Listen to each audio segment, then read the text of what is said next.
Welcome to the Scotty P podcast, man. I'm here today with one of my best friends of all time. Number one, probably for sure, right? I'm not gonna put him below number one while he's on my podcast. But my boy Jake Hunter, dude, we first met back in the Corps, fucking 14 years ago. Yeah, it's been a long time. It feels like a different lifetime altogether. Yeah. It doesn't even feel like we're the same people.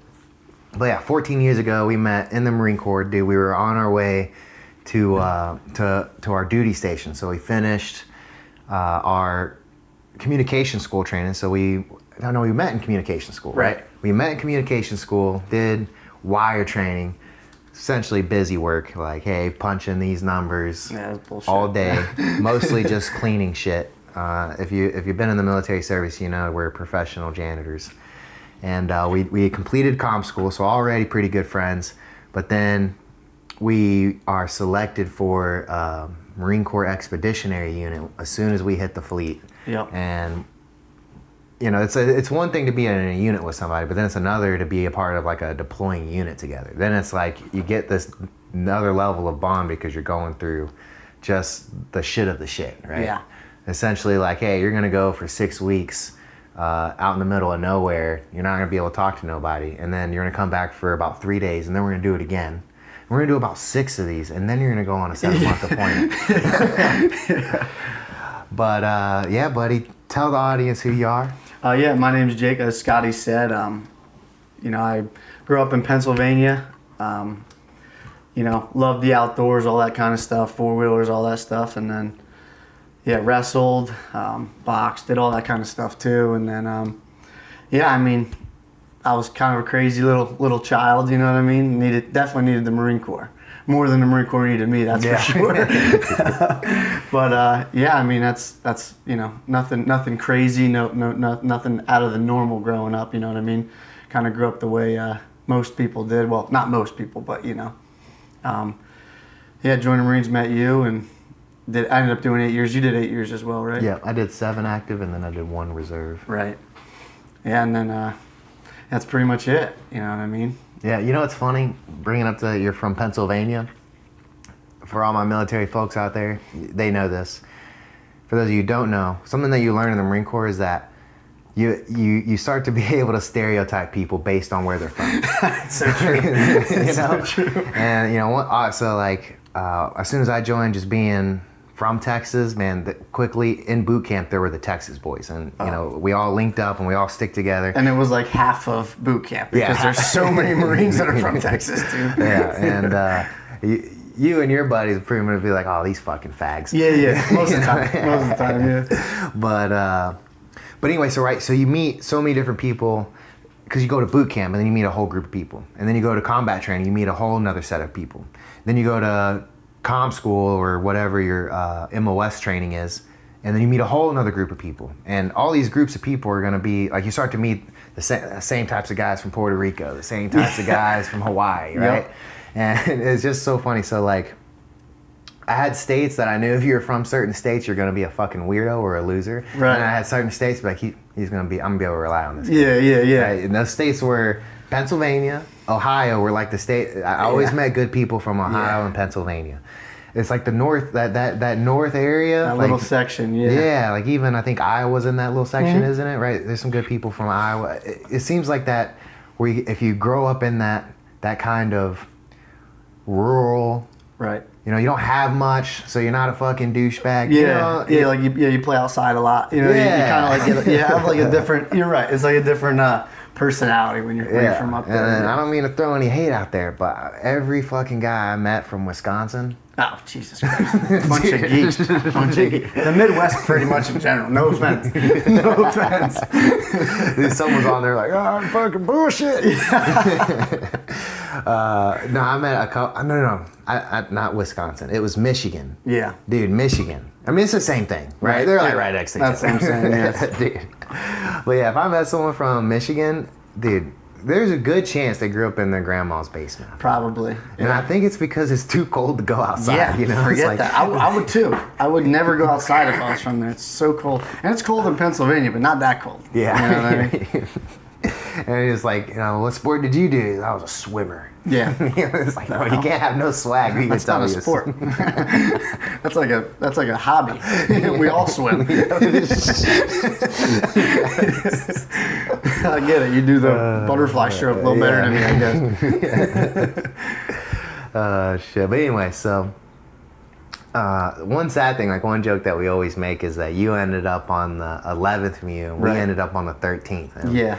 I felt like, you know, thinking back on those days, to me it seemed like the universe purposely split us up. Yeah. Because if we were all on the same deployment, dude, we'd have been in trouble. No doubt. We'd have done something. No doubt. And that's like the tale of the ego. It's like when everything goes your way, you start to believe you're unstoppable. And life loves teaching you that you are definitely stoppable. Yeah. So I feel like there's this moment where they like, because this is how we got selected for this Marine Corps Expeditionary Unit. And I'm not gonna brag about the unit or anything. I mean, there's 6 different units, so definitely a lot of people get to be a part of them. But when I was in boot camp, there's like towards the end, the drill instructor starts to be nice to you, you know, the senior hat, right? He gets the moment to kind of like, hey, I'm trying to protect you guys kind of thing. You know, he's just fucking he was right? daddy. Yeah. So it gives us like a moment to ask him questions. And again, this is rare. This dude's only been screaming at us for fucking 2.5 months. Finally lets us ask questions. Someone asked him about, you know, do we really get to see the world, or will I get to see the world? And he says something like this. He's like, yeah, you know, some of you might get to be on a Mew, but none of y'all are gonna be good enough, so don't even dream about it. Like just a casual throwaway comment. He's like, yeah, if you can get part of a Mew, you'll see the world. They stop in all these places, but that's only for badasses. None of y'all will get that shot. Right. You know, so it was like, he like made us like, oh, and then he's like, nah, none of you are gonna be good enough to get there, and you're like, oh. And he called it a Mew, which is MEU. And so it's like shorthand term for a Marine Expeditionary Unit, which is 3,000 Marines over 3 ships that deploy. And we're essentially like a readiness unit. We're on water and we can make amphibious landings pretty much as some shit pops off. Yeah, it's the mobile MAGTAF, the Marine Air Ground Task Force. So it's like, it's you know, the first responders, if you will. Yeah, first responders. And so he called it a Mew, and I just remember like not even understanding what he said. I just heard him say a word, and then I'd never get that word. And you certainly weren't going to ask another question. Oh, no. I mean, I didn't ask the first question. No, me either. There's always that one, though, you know? Oh, yeah. Goofball. You know? And I'll tell you, real quick on the question, don't even forget talking about the Mew, but on the I was lucky enough to do football. We only had it for 1 year. Our school was so small that we got it our senior year. And, you know, I learned things in boot camp and two-a-days and football training that I just like remember to just try my best to do it. Because two-a-days, if you never played sports, like it was one of the hardest things for me for me at my time, right? Yeah. Senior in high school, two-a-days, it was like, and they're purposely trying to get kids to quit. For sure. And so I just remembered like a couple rules, which was run everywhere you go. Right. Don't ask for water. Don't ask don't ask questions. Hustle everywhere you go and keep your head down. Like don't be looking at them like all starry-eyed and shit. Dude, that did wonders for me in boot camp. You know, kept my head down, didn't ask questions, and didn't ask to go to the bathroom or nothing. You know, just I'll go when they let me go. and I do think that athletes transition so well into the Marine. I can only speak for the Marine Corps, obviously. You know what I mean? But like, I know like they're all the same. Yeah. Right. You know what I mean? But like, I know that like coming from a wrestling room to boot camp, like my brain has been there. Yeah. Like where you want to quit, you want to, you know what I mean? So it's like, you almost have a little bit of an advantage when you're coming from that angle versus like a band geek, you know what I mean? Like where they join in, they're like, oh my God, this is so intense. Like this is nuts. You know what I mean? We were already physically, you know, we've reached those peaks where you're like, okay, we can keep going. We could keep going. You know what I mean? Yeah. And essentially that's what boot camp is for, is to teach your brain that your body is a lot stronger than what it is. Right. You know what I mean? While they're teaching you about the Marine Corps history and who the Marines are and what you're going to be a part of, right? The main thing I think that they get out of boot camp is mentally breaking these weak dudes and letting them know, like, you're much stronger than you think you are, you know what I mean? Right. Oh, yeah. And, yeah, again, just like having essentially an SOP, a standard operating procedure just for the stress, you know? It's just like, again, being able to stick to those 3 rules, that's like what most people fucked up. Yeah. Is like not running when you're supposed to. You want to run. And they're lazy, right? And the whole platoon's now. Yeah, you know. So just like following those simple rules helped me out a lot. But back to the Mew, Dude, so we go to, fast forward, we do combat training. We go to comm school. I was there way too fucking long. Yeah, you were there forever. Dude, way too long. Yeah. And then we go from 29 Palms, a desert in the middle of nowhere, to San Diego, Pendleton. Yep. And you know what's funny, dude? Is like we were all kind of sad that we were going to Pendleton because like we didn't know what it was. We thought we were hoping for something cool. Yeah, that was the spot. But that was the spot. Yeah. What was wrong with this? Yeah. Well, I think too when you're that age, you just want to get closest to home, right? Like I wanted to be on the East Coast because my mom was 4 hours away. Like, and in reality, you need that separation so much, and you don't even. That's a whole nother thing that we could. You know what I mean? Well, dude, I also wanted to be on the East Coast because my dad was in Georgia. So at this time, he was still around. You know, kind of, sort of.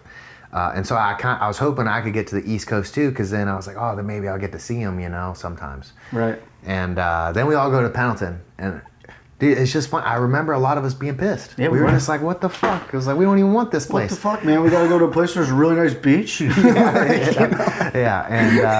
we essentially get one of the best duty stations of all time. Yeah. And we go there, and dude, so we get there, and you know, we're all nervous and scared about, you know, what's going to happen to us. You know, where are we going?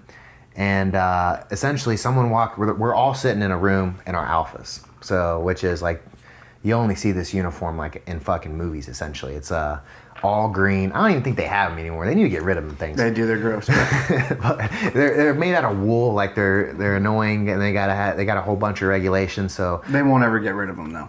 So. Yeah, it's essentially a way to haze new people and be like, oh yeah, you must be new, because they only make you wear them when you're switching stations or you're new. So we're all in a room in our alphas, so like suits, fucking 2 little badges, and we're all just geeking around. They walk in, 2 higher ranks walk in, and they're like, they're like 20 of y'all are going to a communications battalion, and y'all are probably gonna go to Afghanistan, but I need 5 of y'all to go on the MEU. So give me the 5 highest fitness scores. Yeah. And that was me, you, our boy Felipe. Yep. Felipe. I think they took a female out of just kind of like, one of y'all's gotta be. I don't know how deep we're allowed to get into this on Scotty channel. It's like, I'm thinking, I'm like, wait, how does she have high enough scoring? Something like that. No. Well, I'm just kidding. But and the one guy, I remember one of them was like, we were all just kind of like looking sideways. Wait, did he have his fitness score as high as he said? Oh yeah, we were all dude. kind of. Anyway, we all because we had the highest fitness scores, we got put into the MEU. Right. This expeditionary unit, and you know, that's like a classic tale of just like we could have fucked around. Right. You know, you would think that the Marines we're all going to be like super fit badasses, and that's not the case. Not even close. Is there a way higher percentage of the Marine Corps that is in you know, a crazy health state or super fit? Yes, 100%, way more than the average person. But still, it's just like anything. Unless someone's forcing you to do it, you're not going to do it. And we just don't have the time to force people to do it. So the only time people will do the runs and the workouts are when they're being forced to, which isn't enough. So, yeah. But if you're a fucking psycho like me and this guy, everything's a competition. Oh, dude. Yeah. You know, I honestly just ran harder than I ever did just to see if I could keep up with this fucker. Yeah. You know, and it's just. And I was doing that to the guy in front of me too. Yeah. You know what I mean? Know? Like, yeah. And you know, it's just like that thing of we put effort into something that didn't really matter. There was no weight on the fitness score except don't suck. But we put our best foot. We were just like, well, if I'm gonna fucking do this thing, I'm gonna do it to the best of my ability, and then that adds up to being on one of the best units in the Corps. Right. We didn't even know it was. No. And then come to find out, it's like, dude, everything after a MEU is easy. Is it the best as far as like how you're treated? No, it's probably one of the worst. You know, but well, I mean, you went to a division, so that might be maybe a level lower. Yeah, a level shout out the 1st Marine Division, by the way.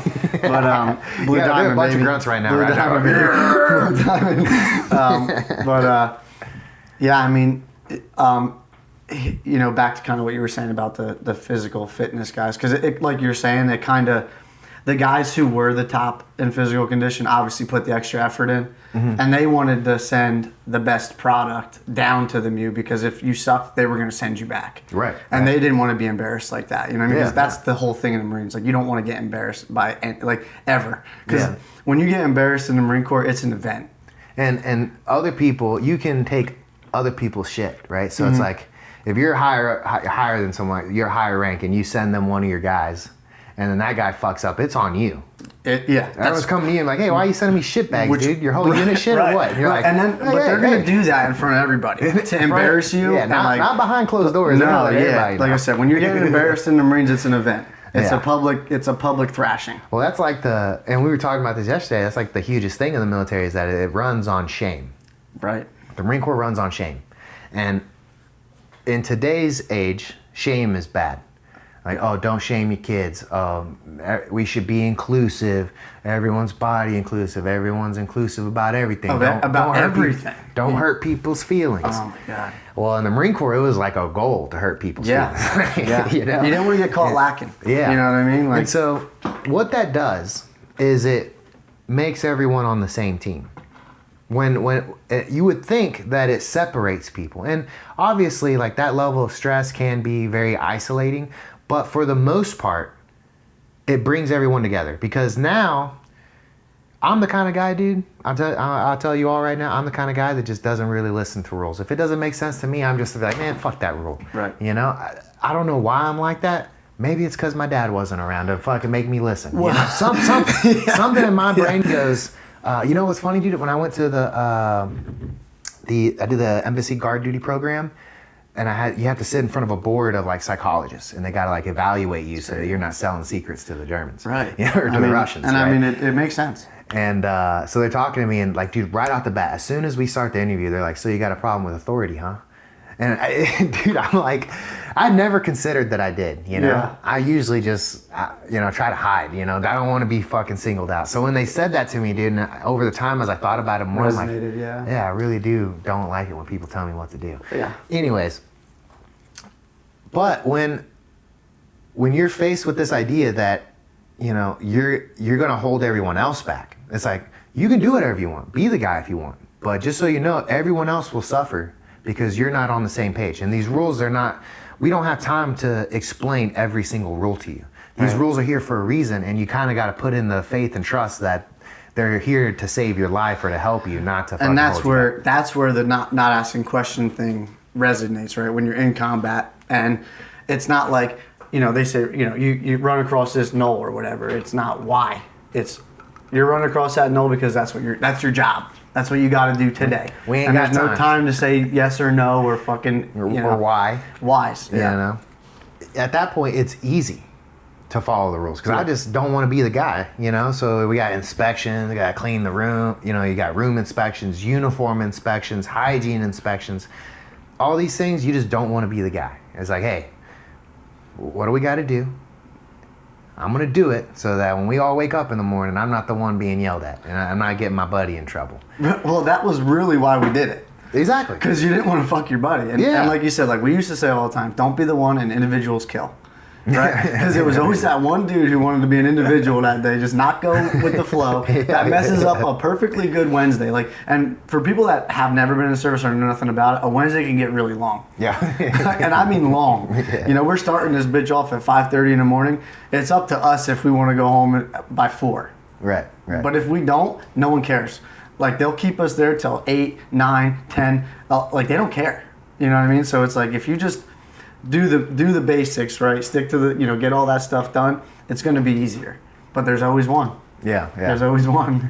And so like this idea of shame is like it's super powerful. It's like just coming from someone who has a hard time listening to, anyone really is like, that's like the ultimate motivator. It's just like, because you're going to have friends. You're going to have guys that are your fucking boys that are helping you and even mentors. You're going to have role models that are going to be like, oh my God. You're going to be a complete fuck up in the military and someone's going to stick their neck out for you and be like, hey, what are you doing? For sure. And then it's just going to get to this point where you're like, I literally don't want to be the guy that's screwing over this person that helped me or, our boy Felipe who helped me, So now the whole team is coming up to another level. Right. And so it's just like, obviously we're, you could say we're brainwashed from the military, but, I feel like a lot of people will tell you they got in shape because someone called them fat. Right. Yeah. It's like little shit like that, but sometimes people need to hear it. Yeah. And it's like, is it uncomfortable? I mean, not for me to tell somebody that, what I mean? But because of where we started, right? But like in today's world, it's so crazy that it's like the acceptance level for, a lot of that stuff is it's unsat. You know what I mean? It's just not where it needs to be. And it's like, I get it, right? Like it's not we're not here to save everybody, you know what I mean? Or run around calling people fat. We're not saying that's what we're doing. But like, if your kid or your buddy or whatever, like, hold people accountable, you know what I mean? Like it's pretty like common things, I would think. But. Yeah. Well, just like, 100% agree with what you're saying. It's not this idea that we should be shaming people, but it's this idea that we can't be getting all butthurt every time someone call somebody out on some shit. It's like, hey, if the shoe, what's the saying? It goes, if the shoe fits, wear it. It's like, I ain't gonna call you out, but if this is about you, better be some changes around here. Yeah, right. And that's like one of the things that they would address the whole command or the whole platoon, battalion, whatever, and they'd be like, we could call you out. We know who you are. We're gonna do you a favor. If the shoe fits, wear it. So it's just like one of those things where if you're sitting in the back there, you're like, oh shit, that was me. Definitely talking about me. Probably they're giving you a chance to straighten up. Heard, right? Roger. Okay, so then you stay on the West Coast. I go to the East Coast. And yeah, buddy, kind of let everybody know where you're at now, because, dude, 14 years later, dude, you're fucking kicking ass in the civilian world. Yeah. I got out of the Marines. I was on my third deployment, and I had a really cool Sergeant Major Vargas, and I was kind of getting like used and abused on that deployment where I was all over the place. I was with different companies, traveling most of the time I didn't know where my bag was. My wife was sending me emails from to 3 different email addresses because I didn't know where I was going to be the next night. Yeah. Like wherever I would have been, you know what I mean? And that's because you're so good at your fucking job, right? So essentially you're like a high-level radio operator. Yeah, I got nabbed as the CO's radio operator, and my CO at that time was really involved. And then he would be like, well, Hunter can fix that. You know what I mean? So like if Con was fucked up with Fox, you know what I mean? He'd make me go on the raids with Fox. And then they'd come get me on a helicopter, and then I would go over with Met Company, and I'd be in tracks. And I'm like, dude, and I was just miserable. Like no, like that was almost my breaking. Like I was like, I'm fucking done. You know what I mean? Because, you know how it is in there. If you're good at what you do, you get abused for it. You know what I mean? And we have too much pride to just fall in the back. So if I'm good at it and I can fix it, I'm gonna step the fuck up and do my job. Mm-hmm. And my Sergeant Major was like, Hunter, when we get back, I'm gonna take care of you. And I was like, okay, here we go. Some more bullshit, you know what I mean? Just to butter me up to try to motivate me to get through the next 3 months or whatever. That's usually the classic move. Oh yeah, dude, they dangle the carrot. That's how they got us in. Oh yeah, exactly. My recruiter was like, I was like, well, I'll be able to still do sports, because I was just obsessed with basketball. And he's like, yeah, dude. We'll put you right on the team. You'll be on the basketball team, bro. You literally just play basketball 6'1" white guy, dude. You're going to make it. Yeah. He's like, there's intramural teams, there's this, there's that. I'm in the meal and I'm asked about basketball. They're like, shut up. Yeah, shut your mouth. Shut your mouth. Dude. Aren't you supposed to be cleaning? Yeah, go mop something, you fucking loser.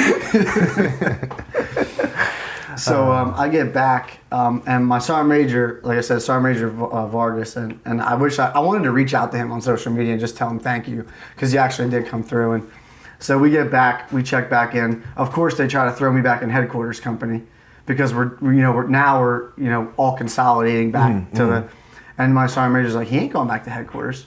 And he's like, actually, you know what? He is going to go back to headquarters. He's going to be the company sergeant's sergeant. Yeah. Which is not a job. Yeah, not a job, right. So he, I had like 6 months left on my contract, and all I had to do in the morning was just text him, let him know I was up, and he'd write me in for numbers. I didn't have to go to work. I didn't have to do anything. So I took advantage of that time. I went and got my, because we didn't have a job that translates. You know what I mean? I was doing radio from my second deployment on. You know what I mean? That started out with the kind of the data wire stuff. Like pretty much, unless you're a data guy in communications, you don't have a job. You ain't doing shit. Yeah, I mean, me and Philippe did the wire. I mean, we all did wire, right? But yeah, if you would have did wire the whole time, you still I would would have been useless. Yeah, well, yeah, I would have never done anything in my whole career like that. And that's what separated myself was stepping out of that and be like, I'm not doing this bullshit. Yeah. So I'm going to do this. And they just kind of accepted me and took me in, so I ran with it, you know. Yeah. But while I was getting out, I went to night school and got my CDL. So I got my Class A CDL, and I was like, well, worst case, I could drive a goddamn truck and make make money, so I'm not living in my mom's basement. You know? but you know, so I go do that. I get a job when I get out, and it was a good company. Me and my boss, he's a great guy. But same thing, dude. Just feel like I was doing everything for that company except taking a check to the bank. You know what I mean? And you know, he gave me almost too much power at that company where I was going out doing estimates, doing the work myself, writing the bills myself, doing everything. And then I'd bring him a check at the end of the day. And then he would go take it to the bank and make that money, you know what I mean? Well, I was making like $21 an hour. Damn. And I was not, dude, we were scraping pennies, you know what I mean? I had a best friend, Kenny Gonzalez, who you know Gonzo. Oh, I know Gonzo. Yeah. So, shout out Gonzo. Yeah. Oh, wait. So, did he come on? Where did you meet him at? On my second deployment. Interesting, dude. Because Yeah. I met him after the first one. So he must have went out after the fact. Yeah, Dude, that's so he knows funny. you. Yeah, we talk about you frequently. Oh, I'm really? still in contact with him. Dude, I He's got a great picture guy. of that fucking dork sleeping. Yeah. In one of the fucking conversations. Looking like Reptar with big ass teeth. Yeah, dude. Fucking Gonzo, dude. That cracks me up. So here's kind of what put it all together for me. I was working my ass off, you know what I mean, and I went to heavy equipment school at night too. When I was doing that, I used my GI Bill for that. So I would leave my house at like 6:30 in the morning, wouldn't get home till 10 at night. Did that for like 4 months, you know what I mean? Bro, like just savage. hustling, just trying to make more money for my family, you know what I mean? Because I was seeing people around me, and you know, you go back after 8 years. These guys have been in the trades for 8 years. These guys are pretty successful in their careers at this point because they have 8 years of it, and I'm starting new. So Right. I knew I had to go in overdrive to catch up to these dudes, and you know me, I want to be above these dudes, Right. and I'm way below them, you know what I mean? Yeah. But just in life, you know what I mean? Yeah. So Gonzo asked me to be the best man in his wedding, and it was in California, and I couldn't afford to go out and do that, and it crushed me, you know what I mean? Because I just wasn't available for my friend, you know what I mean? I couldn't do it, no matter what. We couldn't do it. Damn it. So like from that day forward, I was like, you know, something's got to change. So eventually ended up working for that company a little bit more, got my heavy equipment cert, and then like my wife had gotten pregnant, and she was pregnant for like 2 months or something, and she was so tired of hearing me bitch, you know, and she was like, what are you gonna do? And I was like, I'm gonna start my own company, you know what I mean? And she was like, blah blah blah blah blah blah. I've been hearing this, you know, blah blah blah. So she's so supportive though. Like whatever I would have done, she would have been the homie, you know what I mean? And dude, I was talking to my best friend Chad Little in the driveway, and I was getting ready to either transition to another job and or start my own company. And my buddy Chad was like, dude, like if your plan is to start your own company, why would you go to another company just so you'd be miserable there? And then in 2 years be in the same boat. Like why don't you just get ahead of this bullshit and see if you could do it? I went inside, laid down next to my wife, and I was like, I'm quitting my job tomorrow. She's 2 months pregnant. You know? And she's like, you know, Jake, whatever you gotta do. You know, so quit my job, started my own business. Here I am 4 years later, you know. Got guys working for me and stuff, and it's going very well. I mean, I have a great community, great support system back home, a lot of mentors that really, you know, narrowed the trials and tribulations down for me, so I didn't have to go through as much punishment as most would endure because I did have that mentorship that was like, yo, you got to do this, idiot. You know, like if I'm chasing the rabbit down the wrong hole, they'd reach in, grab my collar, and send me the right way. You know what I mean? Right. So that was very nice. And now, like I said, I mean, we're growing. We're doing crazy stuff, and it's. I feel really lucky, but you know what I mean. You know how it is. You got to put the work in. So. Yeah. Well, dude, you got a badass house now. Badass land. Got a trail. With some nice 4-wheelers for your little ones. So yeah, we have a good time in Pennsylvania. You're fucking killing it out there, dude. Yeah. And so it's like, I mean, we both experienced it, and I'll just let the audience know. It's so funny, dude, because when we were in the military, you were the guy with the rocket on your back. And so, you know, always did really well in comm school, effortlessly, beat people up. One time, dude, one time this kid goes, makes a mom joke, and out of nowhere you're just like, yeah, don't talk about my mom. And this dude's name's Cole Rubius. Like, you could just tell this kid, I mean, he might have been from Houston now that I think about it. I think he is from Texas. Yeah, he came from a ghetto somewhere. A big old thick Mexican kid. And he was just like, yeah, fuck you, white boy.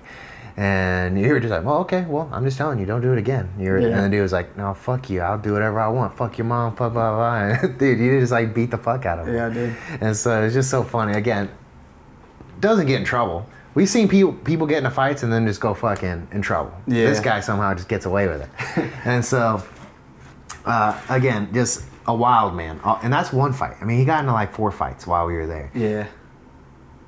Undefeated. You know? So then we go to the 11th and 13th meet. I just remember, so I went to the 13th meet with Felipe, and we're like next to each other. We're both like gone all the time, but we share like the same building. So he's only a couple rooms down, right? And me and Felipe are just like sitting in some chairs, just being fucking dorks, like talking like on the phone or whatever. And we hear you in the hallway. I'm like, yo, that's Jake. And we like look over and we see outside the door, there's like one big hallway down this building. And you're walking, dude, just like jacked with their sleeves up, right, in uniform. And you got like 4 lackeys following behind you. And you're just like, all right, this is what we're doing. We're going to go over here and do that, blah, blah, blah. And dude, everyone's just like, oh, yes, sir, following where it is. I mean, Philly was just like, dude, he's always in charge. Wherever we go, this dude's killing it. And dude, that it's so funny. We're linking back up now, and it's like the same thing. Dude, you fucking got out, you're just like, yeah, this ain't working. Right. And now you got a rocket on your back, fucking taking off. And for a lot of us, you know, a lot of people struggle making the transition from military to civilian because they try to trick you. They try to tell you like, no, you're going to get all these college credits and it's going to transfer right over. But what you don't realize is that you're actually perceived to be an issue by the civilian population. They don't see you as an asset. They see you as like, oh, this guy might freak out, or he's not going to listen to what we have to say, or he's going to take our job, right? They see you as a threat. Right. And then another thing too is like, why, and you see this while you're in, when you know, Marines are asked questions about what they think the job force is going to be like. But there's this idea that, oh, you're a corporal or a sergeant, or even a lance corporal, you've done all these things, you're going to be able to just go right out and get a manager job somewhere. Right. Or you're going to be, you know, you're not going to have to start at the bottom because you did all this work. But what you actually find out is that why would a company pay you more when you don't know anything about the company? You never even worked there. It's like they would much rather pay someone who spent 4 years working for the company than they would some other guy coming from the military. But they don't tell you. They won't tell you that. They'll be like, no, you're gonna have experience. It's the same as college, but better because you have you've applied your knowledge. Yeah, when you're 17 or 18 in a recruiter's office, they're like, dude, this is gonna be the best thing for you. Yeah. Like, you know what I mean? And so so you get to the civilian world and it's like you do have to start over. So now you're 25, 26, and you got a server job, you know, with a bunch of 18-year-olds. You know, or something along those lines. That's just like one of the many experiences because you really do have to start over. And so, and a lot of people struggle with that because you essentially go from being extremely important in a sense that you actually have people that will listen to what you say. You know, you're in a position of power. You know, as a sergeant, you could have anywhere from 10 to 40 people ready to just be like, oh, sergeant's going to sit down and talk to us. So we'll sit here and listen. Hell yeah. You know, so, and yeah, that can be seen as nothing, but you know, that's one of the biggest things I miss about the Marine Corps is that you could get these 18-year-olds that literally cared about what you had to say. Absolutely. Like, you know? And you were the biggest thing for them. You know what I mean? Because, you know, once they leave the nest, you know, and they leave mommy, it's like ripping a Band-Aid off. And you just have these human beings that it's absolutely your job to mold them and make them absolute savage cavemen that are just ready to do whatever. Yeah. You know what I mean? And it's a very important job, and I took it very serious. You know what I mean? And I still communicate with so many guys that are in. You know what I mean? Well, not in anymore, but that I was with. Right. You know, and And a lot of that is because of, you know, the mold, like the brothers I came in with, you know what I mean? And then I got my first boots and then my second boots. You know, we still all talk, you know what I mean? And a lot of people don't have that, you know what I mean? They get out of the military, they don't have nothing, they don't communicate with anybody, they don't, you know what I mean? And I kind of feel bad for those kind of people, you know what I mean? Honestly, it was like, feels like they just closed that book and they're never going to open it again, you know? 100%, dude. So you have a successful construction company now. Yep. You're in charge of people again. Yeah. What would you say is like the biggest thing that you learned from leading people in the Marine Corps that helps you lead people now? Because we can only get into a little bit, but I'm telling you, he's melted my brain at least 5 times over about the different things that he does. But yeah, what would you think is like, or maybe like what you're working on currently that you learned from then to now? Yeah, I think that it's a very big difference. Like when you're leading Marines, well, it's the same, but it's different. You know what I mean? But like when you're leading Marines, like you trust and know that like they're looking out for your best interest too. You know, you're getting from them what you're giving to them. You know what I mean? So it's kind of a mutual ground. What I learned in the civilian world sometimes is that you're not going to get that out of the guys that you're leading in the civilian world, right? Because it's different. You know what I mean? Like they get to just go home at night. They're, you know what I mean? They're doing, you know, we don't get the time, we don't get that brotherhood bond. But what I took with me through my business is that they're human beings too. You know what I mean? And I try to keep it in my brain that like, not just one person eats steak at this company. You know what I mean? Like if they're down and they're out, I'll make sure that I'm available for them, and I am their backbone, because that does give them that motivation in a world where it's so hard to find good help. Because I mean, I don't know why. I mean, like people blame the generation or whatever. I don't know what it is, and I don't think anybody has the answers, or else obviously it'd be fixed.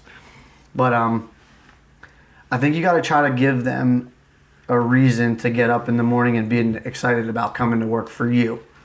You know what I mean? And that's what I try to do, is I try to just make sure that, like, you know, if someone's down or someone gets in trouble, which has happened in my company, because, you know, when you run a construction company, you ain't getting Harvard grads. You know what I mean? You're getting the guys who probably got a couple DUIs or maybe got a felony or two or got in trouble when they were younger, whatever, you know what I mean? They're not there laboring for a construction company because they made all the right decisions at 30 years old. You know what I'm saying? And it's all love for me. No one's different, right? I don't treat anybody, I don't care what you did, as long as you didn't, you know, I always say with any of that stuff, as long as you didn't touch kids or do something crazy like that, I don't look at you no different. You know what I mean? So, you know, I just try to really just treat them like people, man, like, and just know that you're not different than them. Right. Just because you got a little more money or a nicer house or you think your life's together, like this shit's all temporary too. Something could happen tomorrow, bro, and I could be right down in their position. And I think people get ahead of themselves. They start gaining some wealth and they kind of forget where they came from. You know what I mean? They think they're smarter. Right. They somehow figured out something that no one else could figure out. Right. Yeah. Well, so real quick on the joke about construction, there's this hilarious meme, dude, where it's like what do you call him, a foreman or a manager, someone who hires people, and he's like doing an interview, and he's like, you got a felony? No, sir. He's like, you ever been to jail? No, sir. You been in a divorce? No, sir. And he's like, yeah. He's like, you paying child support? Like coming with all these like just things that you would think is bad, and the dude keeps saying no, and he's like, I don't know if I can hire you. Hey, you're not qualified. You're not qualified. You seem like you're too good. Yeah. Get out of here. Yeah, get the fuck out of here. Oh shit. But no, you know, there's this idea that like we're all lucky. Right. That we're just had different variations of lucky, and that, you know, no one truly knows or is smarter than someone below them. No. And, you know, that's a hard idea, dude. That's a hard idea, right? Because we like to think that we know shit. Right. And, you know, I have a soft spot in my heart for the homeless, because that same thing that you're talking about, I feel with them. I feel like, dude, one thing goes wrong in my life, I'm there. Right. One thing, dude. Right. I could have been busted in the Marine Corps for underage drinking, dude, and that could have fucked me up, and I get out, and I just, you know, never recover. Yeah. 100%. I could just see that. I've been homeless, and it's like, you know, me and Tori were sleeping in the car, and it's just like you're sleeping next to people, and you're like, man, you know, one more bad thing happens to me, dude, and I don't know what I'm gonna do. Yeah, like if the car quits at that moment, where are we at? Yeah. You know what I mean? You know? And I'm very fortunate. I'm aware enough to know that nothing that crazy has even happened to me. Right. You know, and these people have horror stories. Right. You know, so it's like it's crazy that they're still existing, you know, after all the shit they've been through. And so I try to always remember, it's like, I'm just grateful that that's not me, you know, because if I was them, I would be doing the same shit, you know? Yeah. And so back to what you're saying, you know, you definitely see that at a loss with bosses, like people who are in charge. Mm-hmm. The whole thing becomes, oh, well, they're under more stress, so they don't give a fuck about your stress. Be like, oh, yeah, well, like anytime you bring something up, they're like, oh, well, I got to do this. And I'm like, okay, dude, but you're being paid for that. What I'm telling you is that I'm not being paid for this. So I don't give a fuck I don't care that you were here longer than me. You know, because for whatever you agreed to is what you're doing it for. And I'm telling you that I'm not agreeing to what I'm doing this for. So then that's your job to fix it.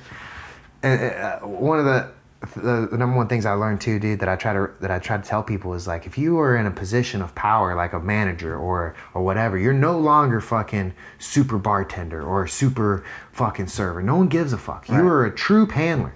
Right. And that's like what people forget. They're like, oh, well, when I was back behind the bar, I'd do this, or when I fucking did that, I'd do this. You know, you hear it from all the sergeants, like, oh, back when I was a PFC, and it's like, dude, but you're not though. Yeah, you walked uphill both ways. We get it. You know what I mean? Like we get it. Dude. You know, everyone had the roughest road. You know, it's like, dude, like, come on. And that's, dude, you're hitting some stuff that like I feel like everyone needs to like actually take serious, because it's like the empathy is like a real thing. It doesn't mean you have to be a bitch. I'm not telling anyone to be a bitch. I'm just saying, like, put yourself in their motherfucking shoes. And you're not a superhero. And I think that the best leaders have been through some shit. Yeah. Because they get it. Like, a lot of these guys, those bosses we're talking about, are second or third generation.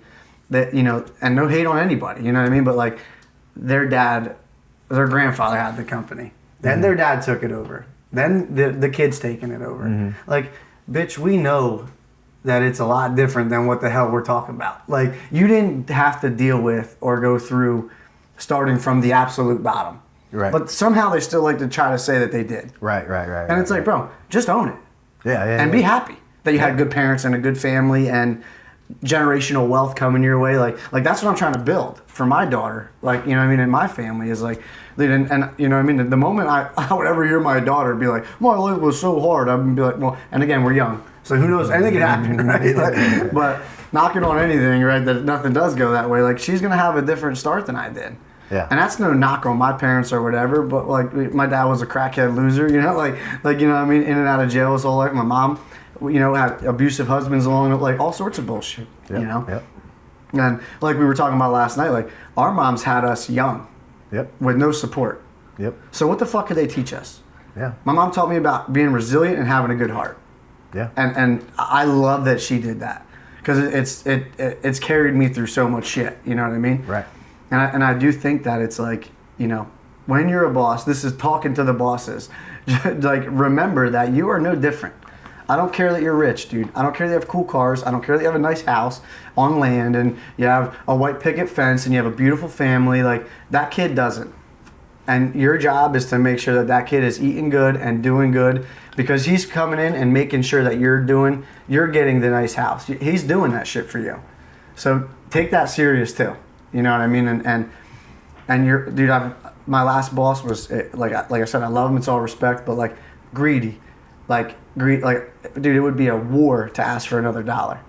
And I'm like, bro, I could barely afford gas. And I'm crawling in shit tanks for you, and I'm risking my life doing construction for you, and I'm like, and I'm not eating, dude, I can't even take my wife out to dinner on Friday. Yep. Like, what the fuck, bro? And you have 6 cars. Yeah. And a beautiful house. I know you worked for it, bro, but, you know, you could give in a little bit. You know what I mean? And you shouldn't have to do that. When your guys are doing good, make sure they're getting paid for doing good. And when they get better, make sure you're paying them for getting better. Because it's uncomfortable for that kid for 6 fucking months to build up the courage to come ask you for that dollar. Yeah. Give him that. When he deserves it, give him that money. You know what I mean? And I think that do a better job of checking in with them. Yeah. Because they're having anxiety, dude. Because if they need money, dude, they're going home every night like, man, how do I ask this guy for $1? Yeah. And that's bullshit. Yep. Like we shouldn't have to live with those stressors. Yeah. Like communicate with your guys, bro. You good? Everything good? Anything bothering you?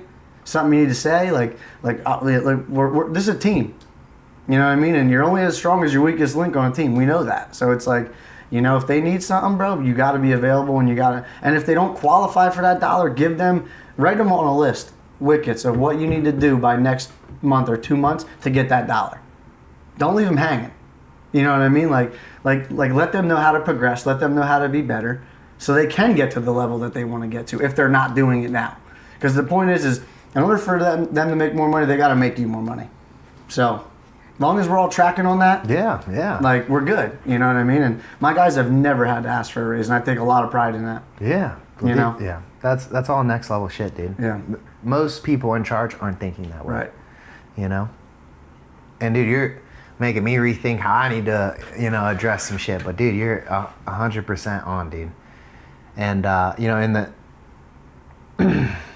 the Marine Corps, when you're put in charge of these people, it's like the real good leaders make sure that you're not only getting better as a Marine, but getting better in your personal life. Right. You know, that was like one of the biggest things I learned about martial arts was that, you know, it's like, hey, you should care for Marines both professionally and personally. Like, don't just, at 1630 it's all over, and then never hit them up after. Right. You know, it's like, you know, how's the Marine with his wife and his all family? Of it, right? You know, family like, readiness was huge in the service. I mean, depending on the unit. Yeah, depending on the unit. You know? But just that idea of like, I try to take this to my martial arts thing, but it's like, I can teach these guys to be the best jiu-jitsu, whatever, but if they go home and they're depressed or they're stressing out about something else, like, you know, how good of a coach am I really? You know? It's like, yeah, anyone can teach people jiu-jitsu if you really think about it. It's like, come here, practice the fucking moves, we roll, and that's it. Right. And I try to take it a step farther. You know, it's like, how can I truly live the idea that, you know, there's more philosophy in life on the mats than there is out in real life if we never even delve into unlock that. It, yeah, so I try my best. You know, I try not, obviously I don't want to be preachy and be fucking, of course. No, you don't want to be a weirdo. Yeah, you know, but I do try to be like, hey guys, you know, just remember that, you know, this idea that if you apply a technique once or twice, that doesn't mean you stop doing it. It's like sometimes you got to cook somebody for 4 or 5 minutes and then it works. And it's like that's also true in life as well. Like sometimes you're doing the right thing, but you got to keep going. You're resilient. Yeah. So I try my best. Fucking world. Yeah. And I try my best to like correlate things. You know, it's not like, hey, we're not just learning jiu-jitsu here. We're learning about life. Right. Like, I'm not trying to just show you these moves so that you can be like, oh, I know the sushi garami from the reverse right. Like, yeah, I mean, we can you can get that shit on YouTube, on Instagram. Facts. Yeah. What I want to teach you is like, I'm going to show you how to understand the problem at the heart, right? Which means that when I'm gone or you don't have a coach, you're going to be able to figure shit out for yourself because you don't have to memorize the moves or whatever. You don't have to be like, well, coach said that I'm supposed to move my left hand. Frame here. Right. Oh, actually, I did it wrong. I'm supposed to step first. And I got to frame the other way and then shrimp. Yeah. So if I can show you a deeper level of understanding to jiu-jitsu where you can solve problems quicker, you can apply that same thinking to your real life, because there is no such thing as an instruction book that you can be like, this happened, pull it out, and then there's an answer. Right. Even though jiu-jitsu kind of works like that sometimes. You could reach any struggle and then be like, professor, right? But the goal is to get away from that, and life ends up being the same way. In a sense that, yeah, there's no instructions, but you have like general things that you can do that allow you to deal with the stress. And we touched on it earlier where I had like basic rules to survive boot camp and 2-a-days. Mm-hmm. It's the same things here where it's like, okay, I know that when I deal with someone talking shit on social media, like a classic thing. Someone talks shit to me on social media, what do? I either make fun of myself or just say like, hey, that was a good one. Or I just make a corny joke, be like, your mom, you know? Which is also funny. Yeah, you know? And I just have like instead of being worked up about what they said, I have one of 3 ways to deal with it, and I pick one. Be like, either they said something true, and I'm gonna make fun. I'm like, oh yeah, I guess I am a fucking idiot. Damn. You know? or I forget the other one. It was well, anyway, or I say your mom. That's one of my favorite ones because it's just so easy. Dude. It's like when someone goes, I'd be like, what do they say? Be like, you're like, oh, you didn't even do anything that good, or this isn't even that exciting to watch. I'm like, your mom thought it was exciting. You know, just like, whatever, dude. But yeah, just have like a way to deal with it. And that's what life is that you encounter these things, and then you have to come up with a way to deal with it for the next time. Right. You know? And that's all that life is just an amalgamation of like don't touch the hot stove twice. Right? Right? It's like, dude, like learn along the way. Like that toolbox mentality, and just keep adding and growing, and eventually, dude, we're you know, happy birthday, by the way. It was your birthday yesterday. You know, you're 33. We don't know shit.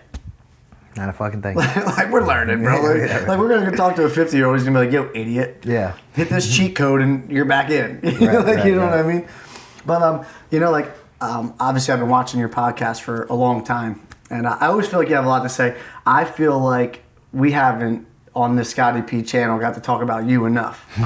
And this is something I've been wanting to do. So I flew down to Houston from Pennsylvania, by the way, to watch my homie win a belt tonight. So we're going to be drinking over top of that thing, flexing with that thing a little bit later. So stay tuned, by the way. But why can't, like, let's give them a little bit of a rundown on Scotty P. I mean, growing up, I mean, because I feel like you have a very interesting story, and I feel like they deserve to hear it. Because it's like everyone, you know, at this point, people know who you are. They know the jiu-jitsu Scotty P. They know all that. But like, let's start with growing up. Like where did we grow up? What did we do? What were the trials and tribulations? Some of the struggles we went through with that, and just kind of let's talk about it a little bit, if you don't mind. Yeah, buddy. Yeah, reverse interview. I'm down. Yeah, I grew up. I was born in Houston, but my parents wanted to be they wanted to be their own thing away from the family. You know, they didn't want to kind of like fall into the same thing of, you know, how Houston can be. It's like a big city, right? Mm-hmm. So way more chances for just like being raised badly. Right. So we moved out in the middle of nowhere, like 5-6 hours up north. I'm telling you, like one light in the entire town, and it's a yellow. That's sick. Just like, hey, slow down. But keep going. There's nothing to stop here for. Right. One gas station. And yeah, my dad in and out of jail, disappears, comes back, right? Pretty much never around. So it's just me and my mom and my brother, and you know, same thing, multiple boyfriends, you know, the whole fucking deal. She ended up meeting my stepdad maybe when I was in like 6th grade or something like that. And he's still around, so he's really cool. Good. He got me into the UFC actually. All right. Yeah, he was a brown belt in jiu-jitsu. Sick. And bought all the UFCs. What's that role look like now? What's that what? What's that role look like? You versus stepdad. He still thinks he can beat me up. We gotta set that up. You gonna cook him, or you gonna let him down a little bit? Well, he thinks that he's got like the best minute that I've ever seen. Christ. He's like, I only got 2 minutes on it. Okay, Dad. Yeah, okay. That's what I always did on me. He's like, he'll always get drunk and he'll be like, you know, I can still take you, right, with a cigarette in his mouth. And I'm like, oh, I bet you sure, could. Buddy. I don't train with the fastest, strongest athletes in the world. Right, dude. Yeah. Somehow. You got something for me, though. Anyway, back to it. Fucking great guy. My right? bad. Sorry to throw that in there. But he got me into sports, dude. I was like, growing up, I don't know what it is, dude, but yeah, dude, I remember watching sports like on TV, and I thought it was stupid. You know, I was just like, why would anyone want to do something hard? Right. I just want to play video games, right. You know? And I think I got the game thing from my dad. When he was around, we played video games. And so I felt like that was probably like a little coping, you know? Mm-hmm. So I became heavy into video games. But I got really fortunate, dude. I feel like I got super lucky that I had a couple cool friends in high school. Like, I felt like I had one really good friend.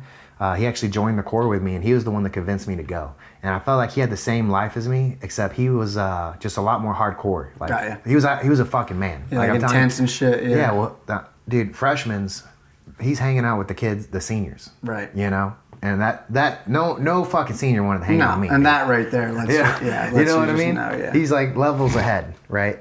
And he just helped me like grow the fuck up. And I remember he would kind of do the same shit. Like, but he would help me by like roasting me. Right. He'd be like, dude, you gotta shave that fucking mustache, bro. Yeah. And I'm like, what are you talking about? You know, I didn't have a dad to fucking tell me to fucking shave my shit face. up, bro. So Yeah. I got fucking stupid hairs all over my fucking lip. And he's like, dude, he's like, I don't know what to tell you, dude, but that shit's got that ain't off. working. Yeah, so then I fucking I don't want to be a loser. Yeah. But again, just like I had a couple key friends, dude, that really helped me grow up. And I just remember, I knew I wasn't gonna go to college, just like not a good student, had no interest in being a good student. And for me personally, dude, I was looking like, what can I do that is going to be easy, that can get me the fuck out of here? Like, Right. You know? And so in my mind, it was Coast Guard, Air Force. What's the easy one? And I'll go do that. Right. You know, and I'll figure it out. And I just remember my buddy, he was just like, dude, he's like, if you're gonna force yourself to do something, why not do something cool? And I was like, dude, I don't know. Bro, that's pretty good advice for a young kid. Yeah, you know what I mean? Dude, like, he was like, and he goes, dude, he's like, why don't we do the Marine Corps? And I'm telling you, dude, I remember just being like, why would we do that? I didn't even know what the Marine Corps was. I just knew it was hard. Just sounded you knew it was hard. Yeah, you know? And he was like, well, dude, you got to do it anyway. He was like, if you're going to sign up for 4 years, he's like, why would you only be, it's like, if you have to do it, why wouldn't you force yourself to be the best? He's like, dude, just sign up and then all of a sudden you'll be the best. And I was like, and you're going? He's like, I'm going, buddy. We'll go together. And I was like, all right. If you're going, I'll go. Because he was just, again, that friend that was always like pushing you. Yeah, you know, I trusted him. I was like, right. You know, again, he was cool. Fucking, he always had fun shit to do. You know, he took me out to the river and we'd go fishing. Like no one did that shit with me, dude. You know what I mean? I literally would be at home playing video games. He's like, dude, what the fuck are you doing? Let's go to the river. Get off that fucking thing. Yeah, get off that fucking thing. You know, so we joined the Marine Corps, dude, and it was so funny. I remember when we went. We were on the buddy program, you know, and then they were like, if you're on the buddy program, you're allowed to be like on the same racks and stuff, you know. Oh, really? Yeah, like you're allowed to like make sure that you don't. So you guys did boot camp together then? No. Well, the joke was when they're like, all right, who is on the buddy program? We didn't want to be called gay. We didn't want to be like singled out or nothing. They're like, oh, who wants to rack up together? Come on, say something now. Or just like. I ain't saying shit. I don't care. I ain't saying shit. Yeah, I ain't saying nothing, you know? And so we got split up, which honestly I thought was better because I just would have held him back and he probably would have fucking resented me for it. Right. I got lucky and I would always be with someone who's just had their shit together, dude. Good. And dude, I met this one fucking kid. His dad was in the military and he did like Eagle Scout or some shit like that, right. Dude, this kid was so fast. He ended up winning he won the Gung Ho Marine for combat training. That's sick. But, dude, I'm not kidding you, dude, that by the time I'd get my uniform on, this dude would already be done with his rack made and be helping me. And I remember like eventually talking to him, I'm like, dude, how are you this fast? He's like, oh, I've been doing this my whole life. Right. He was like, my dad had me in Eagle Scouts or what's the Boy Scouts like? Yeah. So it's like, so dude, he was bred for this shit. Dude. Yeah. Bro. Yeah, he's a cakewalk for them drill instructors. He was this skinny little kid, dude. Like you would not think anything of him. He's like, if you're picking a team, you're picking him fucking whenever, you know? Yeah. When we go to combat training, so he was like my rack mate for like 2 weeks. I don't see him. All of a sudden he's in my platoon for combat training.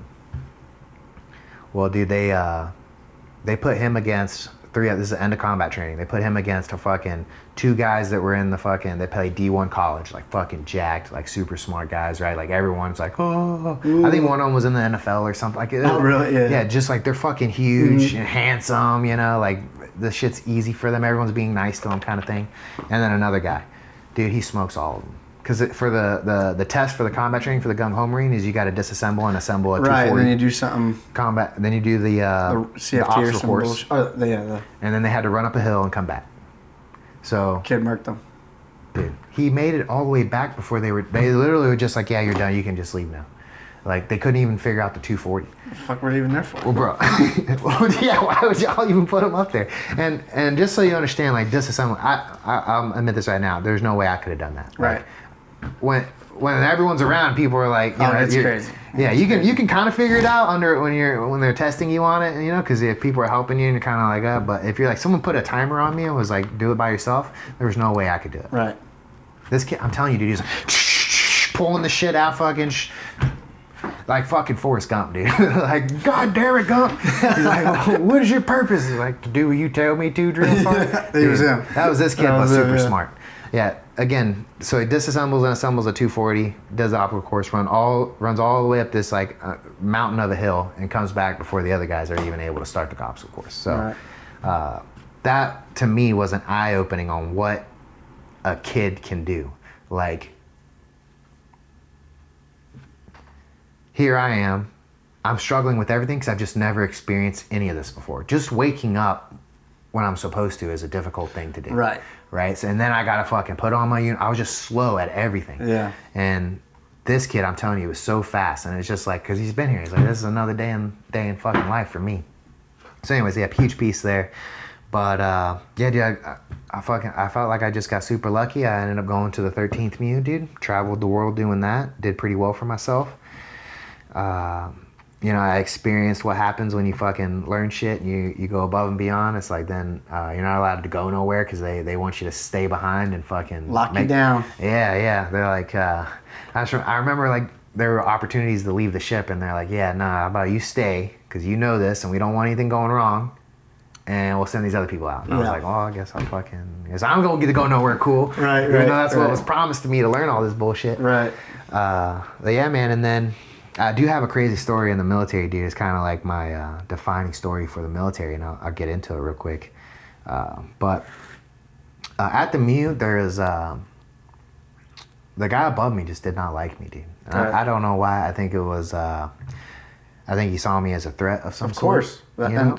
And shitty leaders will definitely hold you back for that. Yeah, dude. I can just never understand this guy's thinking. It was literally he'd just come in some days, and he was just a fucking menace. And it feels good now talking with some of the guys, because you know back then no one's gonna come out and say that this guy's a fucking douchebag. No. You know, so it would just be something you just dealt with, and you just didn't understand why he picked on some of us more than others. Right. But nowadays everyone was like, yeah, no, dude, fuck that guy, and I'm like, oh, thank God, dude, because I was wondering why he was just out to get me. Right. But we do a whole deployment, and you know, it's just this thing where it was like, when you do one with the MEU, sometimes they give you the decision to stay or to do another one or to go back to your home unit, which would have been the comm battalions for us. And yeah, dude, I just did not have any desire to do another deployment under that guy's thumb. Right. Because I literally... And he was staying? He was staying. Okay, yeah. Well. And he was the wire chief. And I just... Obviously, in hindsight, I mean, he got moved somewhere else, so I would have became the wire chief and, you know, been but that kind of looks like the first deployment anyway at that point, where you're going to have to stay back and you already did what you needed to do. That's exactly it, dude. I was just like, dude, I'm not running this again, have this guy fuck with me the whole time. So I decided to go to embassy training to do MSG, which is like the special duty assignment, and you can essentially like put in what they call a package, which is just like your paperwork, and then say that I'd like to try this. I do it and I get accepted. And that was like my way of just being like, yeah, dude, I don't want to do this shit with you guys anymore. And that was a hard decision to make because I fucking loved my Felipe, like the crew. Yeah. It was fucking awesome. But I just, you know, I didn't want to. I like you, I wanted to move up. Yeah. And that guy, I couldn't move up with that guy fucking shitting on me all the time. So I go to embassy guard training, dude, and right before I go, I'm like doing a lot of martial arts training. You know, I'm like winning tournaments and stuff, and I'm like obsessed, dude.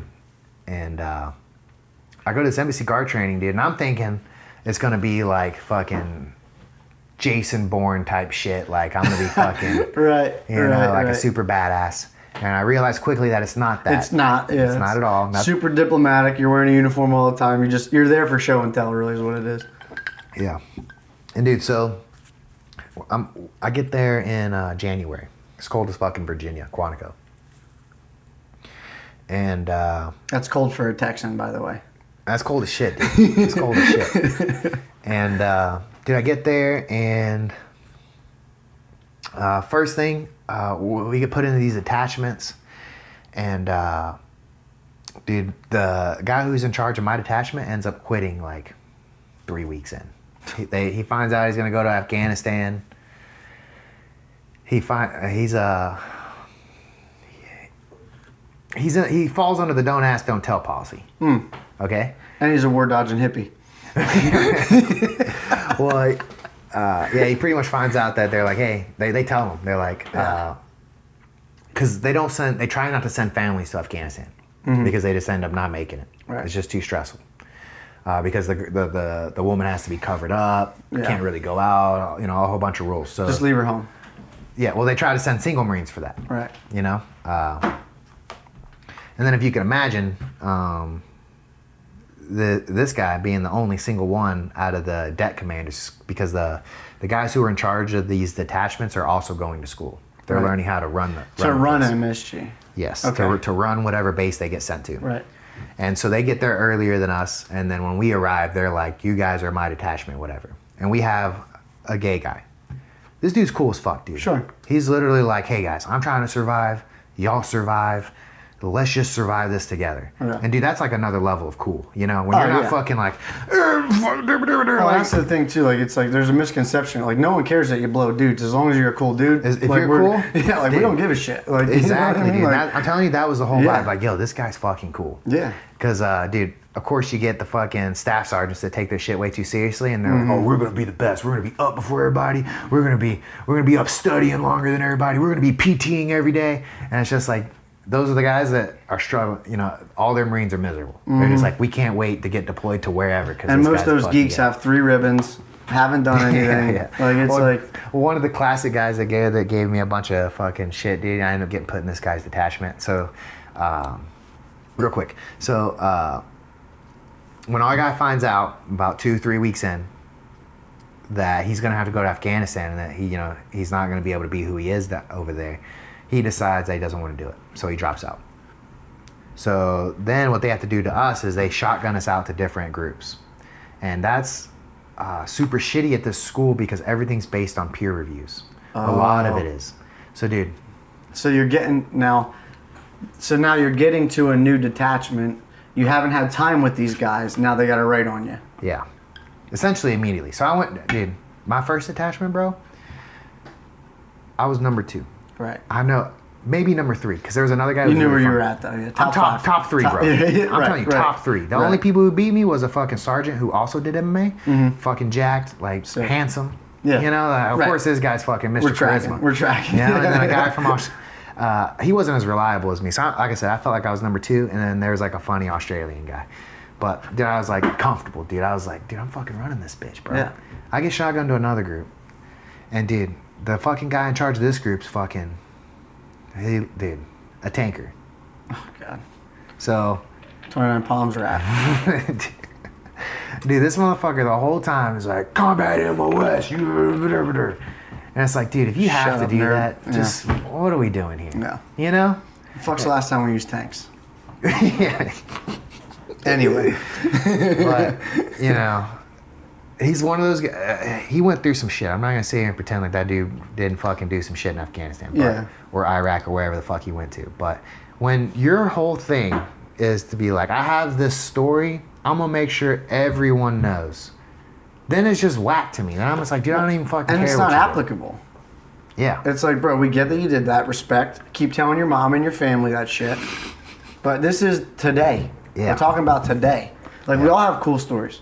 But we're not talking about that shit right now. This is not what we're doing. Well, it's like when you use it as if to, like, going back to what we were talking about earlier, is like put yourself above the rest of us. Then it just makes me not care. It makes me like hate earn it. It's like, dude, I'll beat you up. Dude. Right.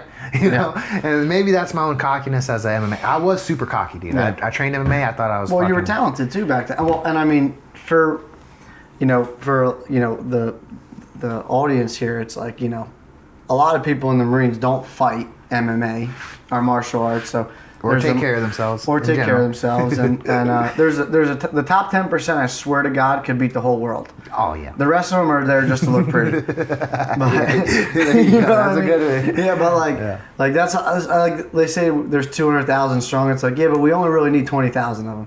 The other ones can just like, again, keep going home and get in your parade and hang your sign up off the light pole or whatever. Like, good for you. Yeah. You know, but that's another thing too. All right, we'll finish the MSG stuff. So, anyways, dude, I did not fit into this group. And I remember one of the guys telling me, he was cool and he understood me, and he's like, hey, buddy, I think that you're being yourself a little too much and that you might have to put on the mask for the rest of this. And dude, that was a good lesson, dude, because when you're in a situation where people are looking to crush anyone that's different, sometimes you gotta play the part. Well, you gotta play the game. Gotta play the game, and that's what I wasn't doing. Mm-hmm. You know, I was too attached to how the beginning of the school was going, and I was trying to quickly get back there, like become the cool guys. Like, how the fuck am I on the bot? Because dude, I'm telling you, dude, it was just like, it was like one thing after the next with me, dude. And not in a bad way. It would just be like, you guys are fucking killing me. So like, I was part of Detachment 11. We all split up. Of course, when I get a moment, dude, we're all kind of like linking back up and being like, yo, they fucking, right? You're gonna believe this. Of course, there are all these fucking douchebags in my group are fucking, well, he goes and talks to other people. No one else does that. I'm like, so corny. Dude, obviously, most guys are cool. Most of that's cool. But when you got like fucking 4 little homos, they're like, well, actually, Corporal Pajel, he actually leaves the group and he goes and talks to so-and-so. And I'm just like, what are we doing? Yeah, like, is this high school or what? I can't go fucking talk to my other. I'm literally like, yeah. Because you have to do like these weekly things. Jesus so every Christ. week I'm getting fucking like, yanked like, on. Yeah, you know, for like the dumbest shit, dude. I'm just like, I would literally just be like, I get it. I'm not a part of the cool kids club. Exactly, bro, I get right? it. You know? And so, anyways, I fucking turn it around, dude. I'm literally, so we're coming up on graduation. Dude, I'm going to get an award for raising everyone's PFT. You know, again, just trying to help. Yep. So during PT sessions, I'm fucking helping people like, hey, let's go run a little bit and do some pull-ups, you know, so we can get these scores up. So I'm going to get an award for that, and I'm going to get an award for running 100 miles within the training days that we're there. That's insane. Yeah. I was doing 3 miles every day, dude. It's crazy. Yeah. And so on the last 3 miles, dude, and mind you, there's no real keeping track of this. I needed to work out anyway. Mm-hmm. So all I would do is just have someone go sign off on a fucking thing for me. I would literally like go over, like, hey, dude, I just ran 3 miles. Can you sign this for me? And I'm like, oh, okay. So I'm on my last 3, dude. And what I didn't realize is that when we got there was like this abandoned, in my mind, I thought it was just an abandoned range. There's like no one there. It's fucking tumbleweeds rolling through. And I would just run back there. It was marked for 3 miles. So I could tell like they must have been ran in 3 miles back here. Yeah, you knew exactly. Marked to 1.5, run back. Yeah. So that's what I was doing. Well, get there in January. It's like March time. Starts to warm. A weapons battalion comes out there to do some firing range. And dude, I'm going back there. There's nothing stopping me from going back there. I think there was like a yellow thing like in front of the road, but it had always been there. So I always just ran around it. Mm-hmm. So I go back there, dude, and all of a sudden I'm like, got my headphones in, and I notice that there's like rounds coming over the top. Cause I'm like, you run under, right? Cause I'm in the back where all the targets are at. Right. But you're underneath, right? You know, like, so in a range, they got like Marines down there. They're pulling the targets up and down. Yeah, I'm in the pits, but still no one there. But I'm hearing rounds, and I'm like looking up overhead, and I take my headphones out. I'm like, oh fuck, is there fucking people shooting on this range? I'm like, oh fuck. So I like go to turn around, and then someone out of nowhere just appears, dude. They're just like, hey, like way far down. There's like, that's where all the Marines are at, like pulling fucking shit. And someone like gets my attention. They're like, hey, what are you doing out there? And he like runs over to me, and I'm just like, I'm just standing there. And I'm like, what's up, dude? And he's like, hey, where'd you come from? What are you doing down here? Blah blah. And I was like, oh, dude, I'm with fucking here. I'm just running. And he's like, oh yeah, well you need to go through this thing. Go talk to so and so. He's like, well, you shouldn't be down here like fucking chilling my ass. And he like walks away. And I'm like, fuck you, dude. I don't even know who the fuck you are. Peace. I just laughed. Yeah. Dude. As 90% of the fucking people would say. Dude. For real. I was just like, whatever, dude. I fucking go back. This fucking guy finds me, bro. They make the biggest fucking deal out of it. Like, oh, if this was overseas, it would have been an international incident. Like, all this shit, dude. And essentially, what it ended up coming down to is that it looks good for them to drop me. Mm-hmm. Because then they can go tell everyone else. And be like, another one. Fuck around, find out. Yeah. Yep. It's like, because that's what they were doing to us the whole time we were there. Like, this has one of the highest drop percentages. And what's funny in the Marine Corps is it's so backwards from the civilian world. Like in colleges and shit, they want to retain so that they can be like, you come to our college, we're at 98%. In the Marines, they want to drop your ass. So they could be like, this school's so hard. you know? Like, and it's really not hard. Literally, some of the dorkiest fucking losers I ever met fucking went on that thing. But they're going to try to make it seem like you're the elite of the elite. Yeah. Anyways, dude, so I just remember all these people who at one moment said they had my back literally just didn't give a fuck. Canned you. Yeah. Dude. This one gunny, I thought, I was like, dude. So my staff sergeant, me and him and bumping heads, and dude, to my own cockiness, we had a sergeant too. So he's supposed to be like the lead student, whatever that fucking means. Right. You know, and this fucking guy was Mr. 3 ribbons with a presidential badge. Oh, so he's been hiding. So there's only a war going on. Does anyone and that's for the crowd too. Just so you know, back then, everyone was deploying. So it's like, you know, I did 3 deployments. You know, he did one. Like Felipe probably did 2. A bunch. You were deploying. You know what I mean? So when you saw somebody who's a sergeant and they had 3 ribbons or something, they, you know, he didn't. So he gets put. He's a aviation helicopter mechanic. Mm-hmm. He gets assigned to HTX-1, which is the president's helicopter. Cool.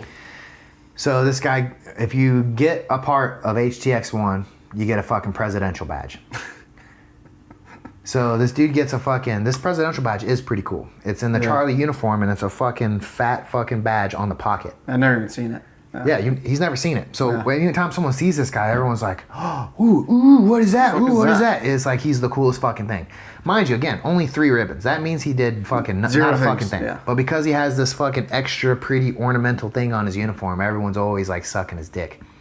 And again, and also, he's not actually a part of the presidential unit. He's the guy in the fucking back where they land the helicopters, and then he's supposed to make sure it's up and running. So he never sees the president. It's not like he's absolute jabroni. Yeah, he's not even saluting the president or nothing. Not a part of the detachment. He's literally like, when they bring the helicopter back and no one's using it, he's fucking cleaning it. Right. Anyway, somehow so he's the highest rank in the detachment. He's in charge of me. And me, cocky as shit.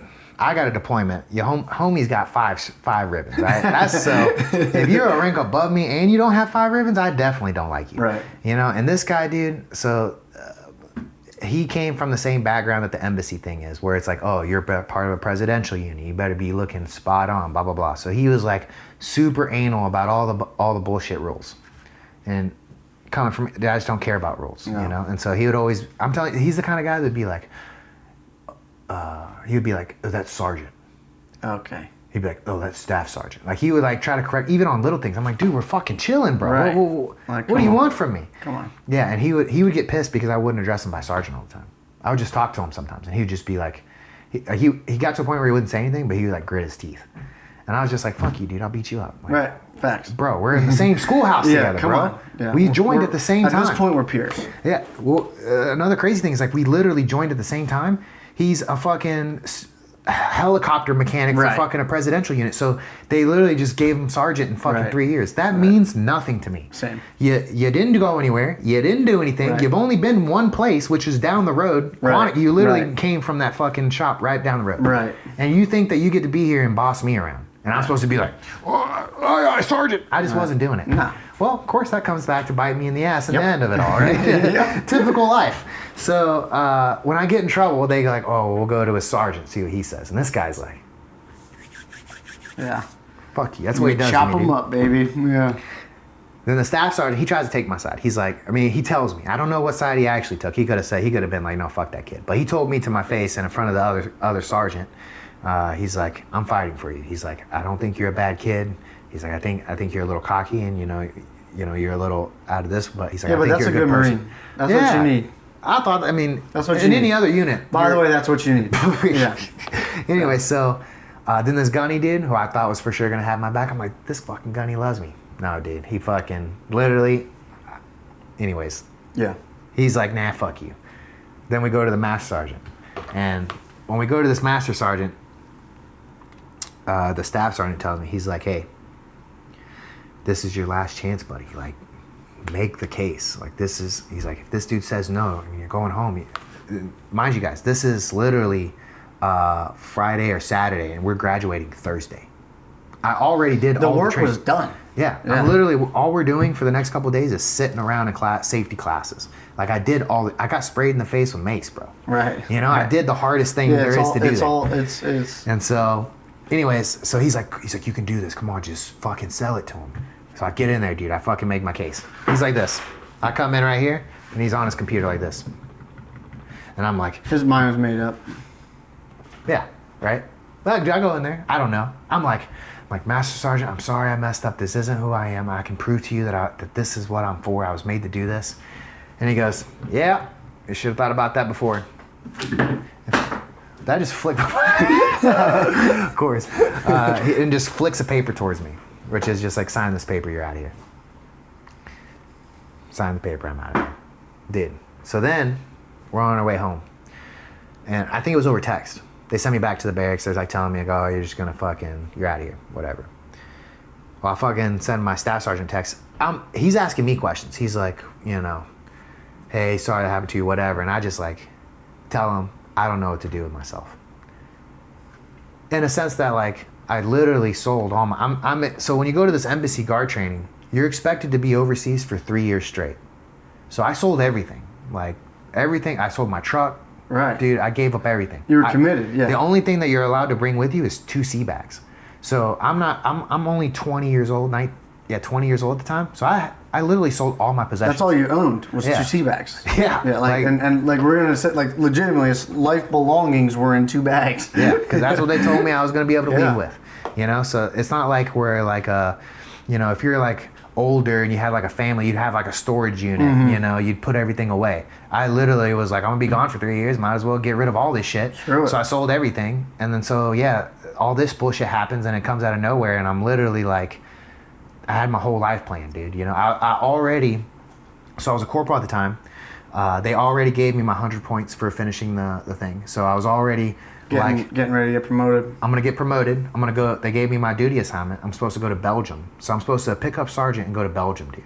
And I remember them telling me that they're gonna send me to Belgium. They're like, yeah, you just need a little more time to develop. They're just kind of telling me, like, we don't think that you'd be great, in a small setting. We're gonna put you with this big group. Mm-hmm. It's gonna give you time to settle in, and then we'll push you somewhere. We'll put you somewhere badass.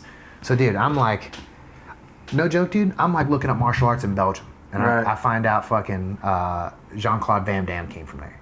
So, dude, in my mind, I'm gonna be fucking. I'm into it. Yeah. I'm fucking excited, dude. Yeah. So all this shit happens. I message the staff sergeant. I don't know what's gonna happen. I don't know what to do with myself anymore.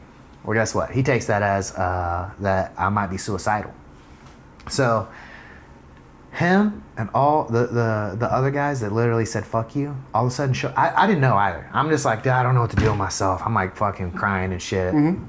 I had already paid for 2 plane tickets for my parents to come see me. So they're flying out, and I'm gonna have to tell them that there's no graduation ceremony. I failed. Yeah. So again, I'm fucking broken, dude. I can only imagine.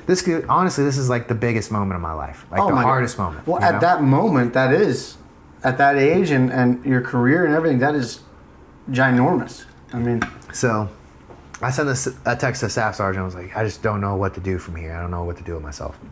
So he shows up with all these other guys, the master sergeant, the blah blah blah, the sergeant, and then they're all like trying to chalk me up. Like, it was, and I didn't see it coming because I didn't understand that that's how he took it. But then when they all came up and they're like, don't give up. You can come back in a year, and then, you stand a really good chance because blah, blah, blah, blah. And I just like, dude, in that moment, I realized that they don't give a fuck about me and that they never did. No. And that they all of a sudden want to play like they care because they thought I might be a suicide risk. Mm-hmm. And because I wasn't, I'm like aware. I'm like, I'm not saying I'm going to kill myself. I'm saying that I gave up my life for this. Yeah, we're not even there. Yeah. And so because I wasn't there, because I wasn't actually depressed, I was just like speaking my mind, just like watching them be so fake in front of me. It's like it's literally like someone pulled me out of myself, and I'm literally just watching these guys like put on a show because they know. Because if I do something to myself, now, yep, you sent the text. Staff sergeant could have avoided it. Blah blah blah blah blah. Well, I know for a fact that none of them would have wanted to like explain how it all led up to that. You know what I'm saying? So all of a sudden they're like literally taking back like how rude and fucked up. I'm telling you, dude. Like the definition of when you say that, like. People will say they got your back and then they don't. Yeah. That happened to me. And it's like, and dude, you know plenty of people that'll say that. There are Oh people my God, that make it up in the Marine Corps and then, you know, the second their name's on the line, they'll just be like, oh, fuck that kid. Yeah. You know, and so witnessing it happen to me and then like seeing how much they're willing to put on a mask to like make, oh, don't worry, buddy. You're a fantastic Marine. You just messed up this one little thing. You can, and I'm like, bro, you literally told me I was a fake. And now you're gonna tell me that I'm that I am a badass. You just washed me out, and then now I'm the homie. Yeah, like, what's going on? And then so, anyways, one of the staff sergeants, I felt like, you know, even though that we didn't see eye to eye, I felt like he was being straight up with me from the get go. Does that make sense? Like, we weren't friends, but he was still straight up. He's like, yeah, you know, he's like, hey man, maybe, you know, you could have done these things different, but. He's like, this isn't over for you. I just felt like he was the most realist out of them all. Mm-hmm. And that fucking fake ass sergeant too, that little bitch. I remember he was just like, I think someone put him on the spot. It was like me, the staff sergeant, and the sergeant. And he was like, I can't remember if I said something or he said something, but he was like, dude, I wish, something along the lines of, you should have just let him through and helped him out, dude. Kind of like that. And then the sergeant, he like didn't even say anything. He couldn't even look at me in my eyes. He just like kept his head down. Fucking coward. You know, because he literally was like, oh, I get a chance to fuck this guy? Yeah, fuck this guy. Yeah. And, you know? Anyways, whatever. So the staff sergeant, though, he goes, I think you would do well in special forces. He's like, you know, those guys are on their own program. That's kind of you. Yeah, OFP, baby. Yeah, for real. And he goes, you need to be crazy fit. You need to have a next level fucking...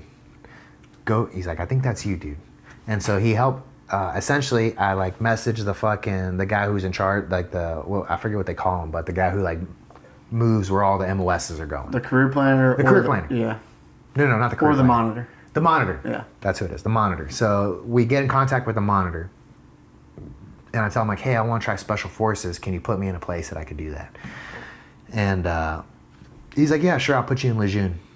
And I'll put you with 8th Com. That way you can just hang out there and then you can go try this. So I'm telling, again, it seemed like this is meant to be because it's like... Here we go. Here we go. Now we're starting to build back up. Yeah. And so I get there and they're like, I put in my special forces package and I'm going. And they put me in part of a headquarters thing and they're like, yeah, take care of these kids who do all the wrong shit, like the kids who are always in trouble. Yeah. And make sure you get ready. Like the police sergeant or whatever. Yeah, essentially. And so... I go to special forces training, bro. 143 of us show up to this training. It's 6 weeks long. This is like the same thing. Attrition is the mission. Yeah, it's an indoc.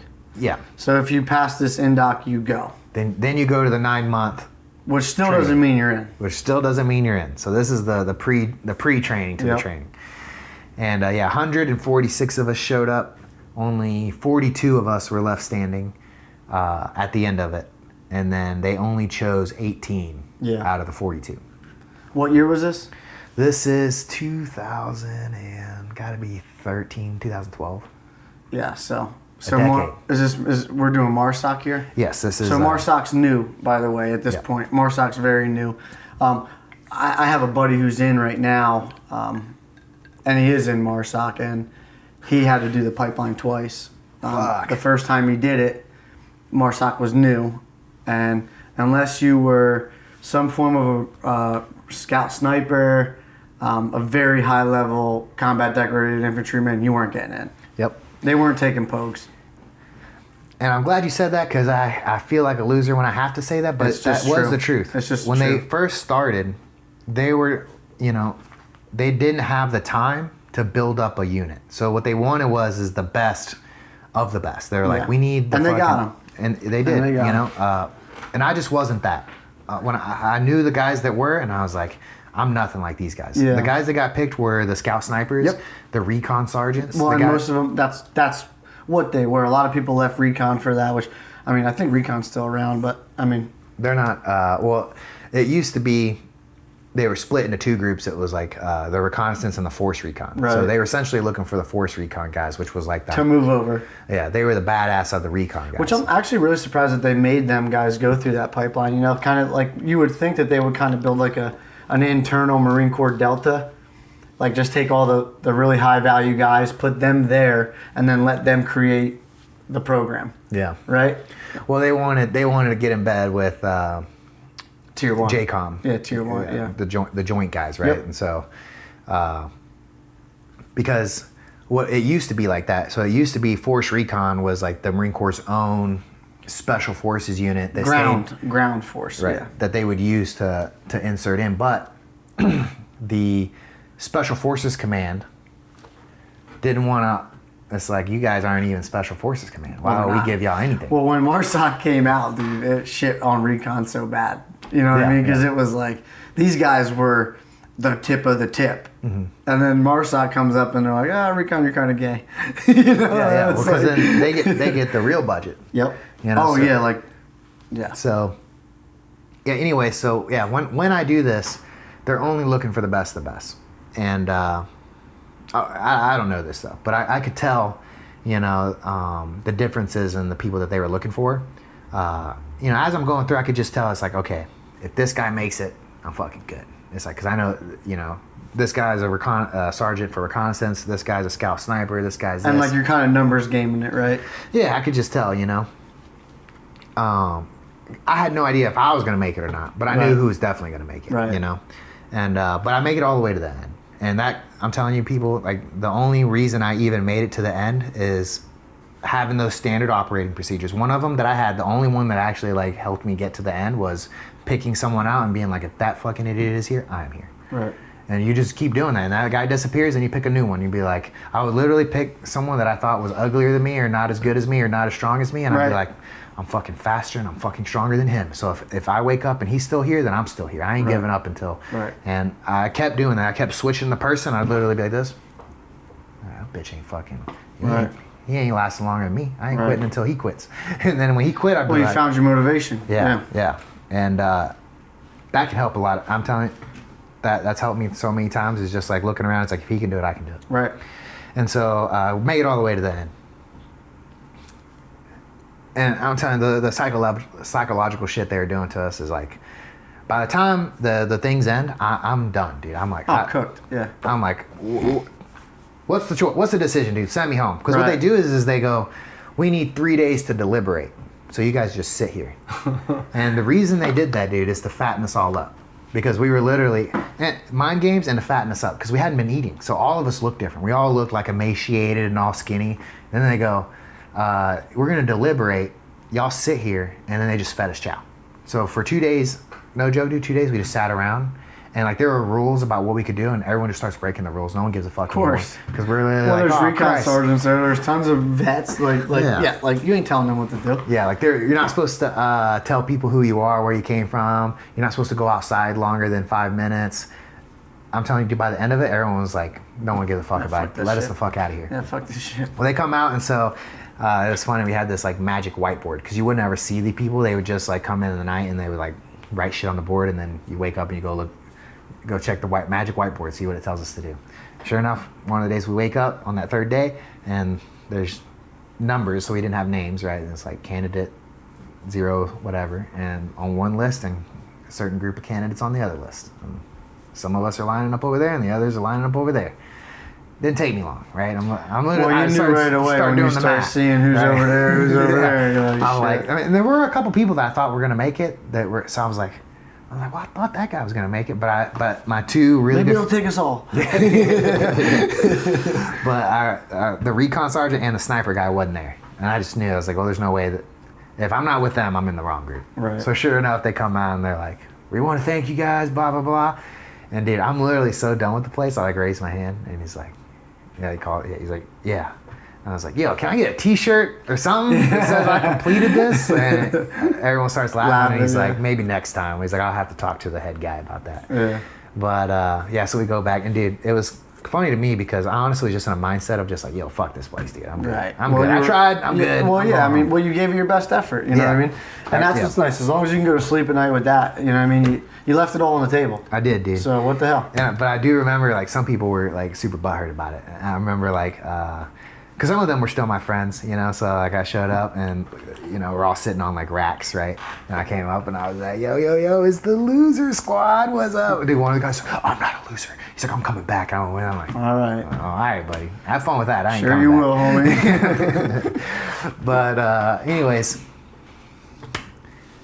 the first training in Quantico, the Special Forces training, it was in Quantico.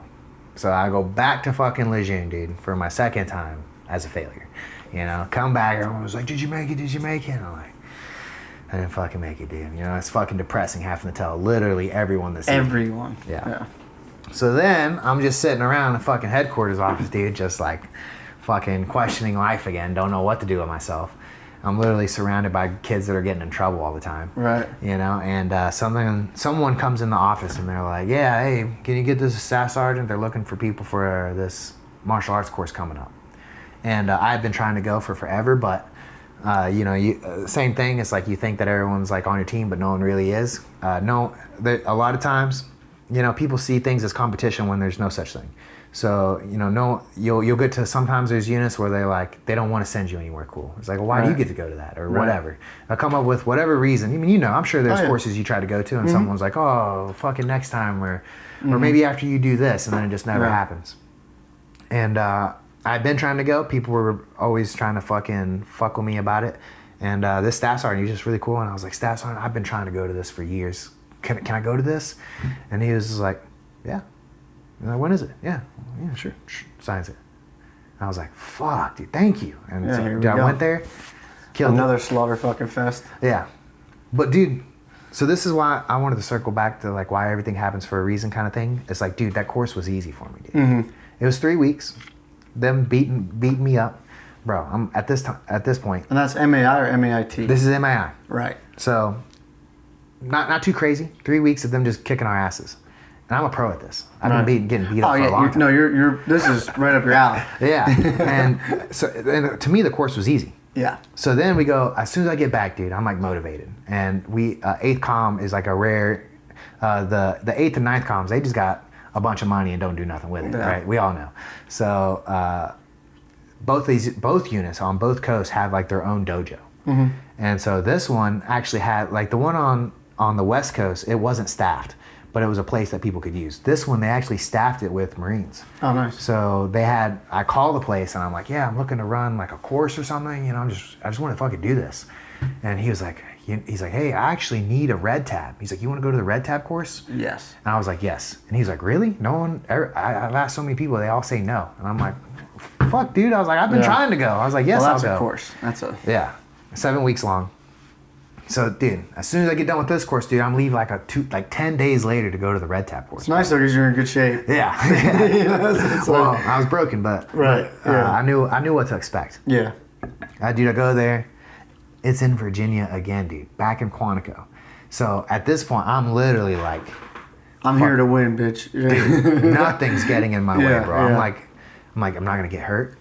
I'm gonna fucking. I understand to wear the mask. Like, don't fucking. There are even moments in that course too, dude, where I was being a little bit too much of myself. Like, there's one fucking officer just wouldn't shut the fuck up. Somehow, this is the first school. The one I go to is the first one where they incorporate boot tenets. Like, they haven't even gotten out of. They haven't even gone to their. What do they do? Their version of the boot camp. Right. They haven't even done that yet, dude. They're literally just like nerds. They haven't done OCS, yeah. Yeah, and one of them just thinks he's. Anyway, and I just remember one of the guys going and being like, yeah, you don't like that guy, do you? And I was like, I literally am like, what of it? No, I don't like him. And he's like, everyone can tell with your face. And I'm like, oh shit. Tracking. Yeah, tracking. Don't fucking look at him with disgust every time he opens his mouth. But that's what I was doing. I was just like, every time he'd open his mouth, this would be like, dude, shut up. Like that kind of thing. Bro's gonna literally talk about honor, courage, and commitment. Come on, bro. Knock it off. Dude hasn't even done boot camp. Yeah, and he's literally like, this is what he would do, dude. What I think about, honor, courage, and commitment is, honor means, bro, hasn't deployed, Hasn't done his boot Just camp. shut your fucking mouth. And that's what I would do, dude. I would literally just be like, this fucking guy's gonna teach me about commitment. Just be a boot. Just be a boot, bro. Thank just you. be a boot. Just sit there and listen to the rest of us who've been around for a while. Right. Anyway, so, but dude, I passed that class, and I come back, dude, and I literally have arguably the best job on the entire base. No one's my boss. All I do is I fight Marines all day. I get to run 2 classes a day. That's it. I get there at 5:30, run the 5:30 a.m. class, send them to their Marines, and then I get a fucking lunch one. That's all I got to do. Yeah, 2 hours a day. Yeah. Yeah. I mean, it's all day. It ends up being like, I would do like 4-hour classes. Oh, okay. Yeah, I would do like a whole 2-hour PT session, you know. But it's the easiest shit in the world, dude. Like, I'm getting paid to do martial arts and work out. Right. With Marines, they have to listen to what I tell them to do. Like, Right. I'm telling you guys, at this point in time, I'm like a dickhead. I'm like, hey, listen here, you little fucking retard. Why don't you do fucking 20 push-ups, blah, blah, blah, you know? And it's like, anytime they talk back, I get to beat them up literally, you know? Like, oh, you got something to say? All right, let's put the gloves on. I fuck them up, you know? So, again, I went from thinking that there's no more Marine Corps for me, that I should just go and be a normal person again, to being like niche. the epitome of what a Marine's supposed to be, which is, you know, making fighters. Yeah. So that was a huge moment for me, dude, and that honestly started my martial arts career. Yeah. Obviously, you know, I'd been training, but that was like when it like settled in that I wanted to do it like full time, like for forever. Because when I had the chance to re-sign up again, because I had like a weird contract thing. I did like, my original contract was 5, and then I did a 2-year extension. So then I'm up on 7.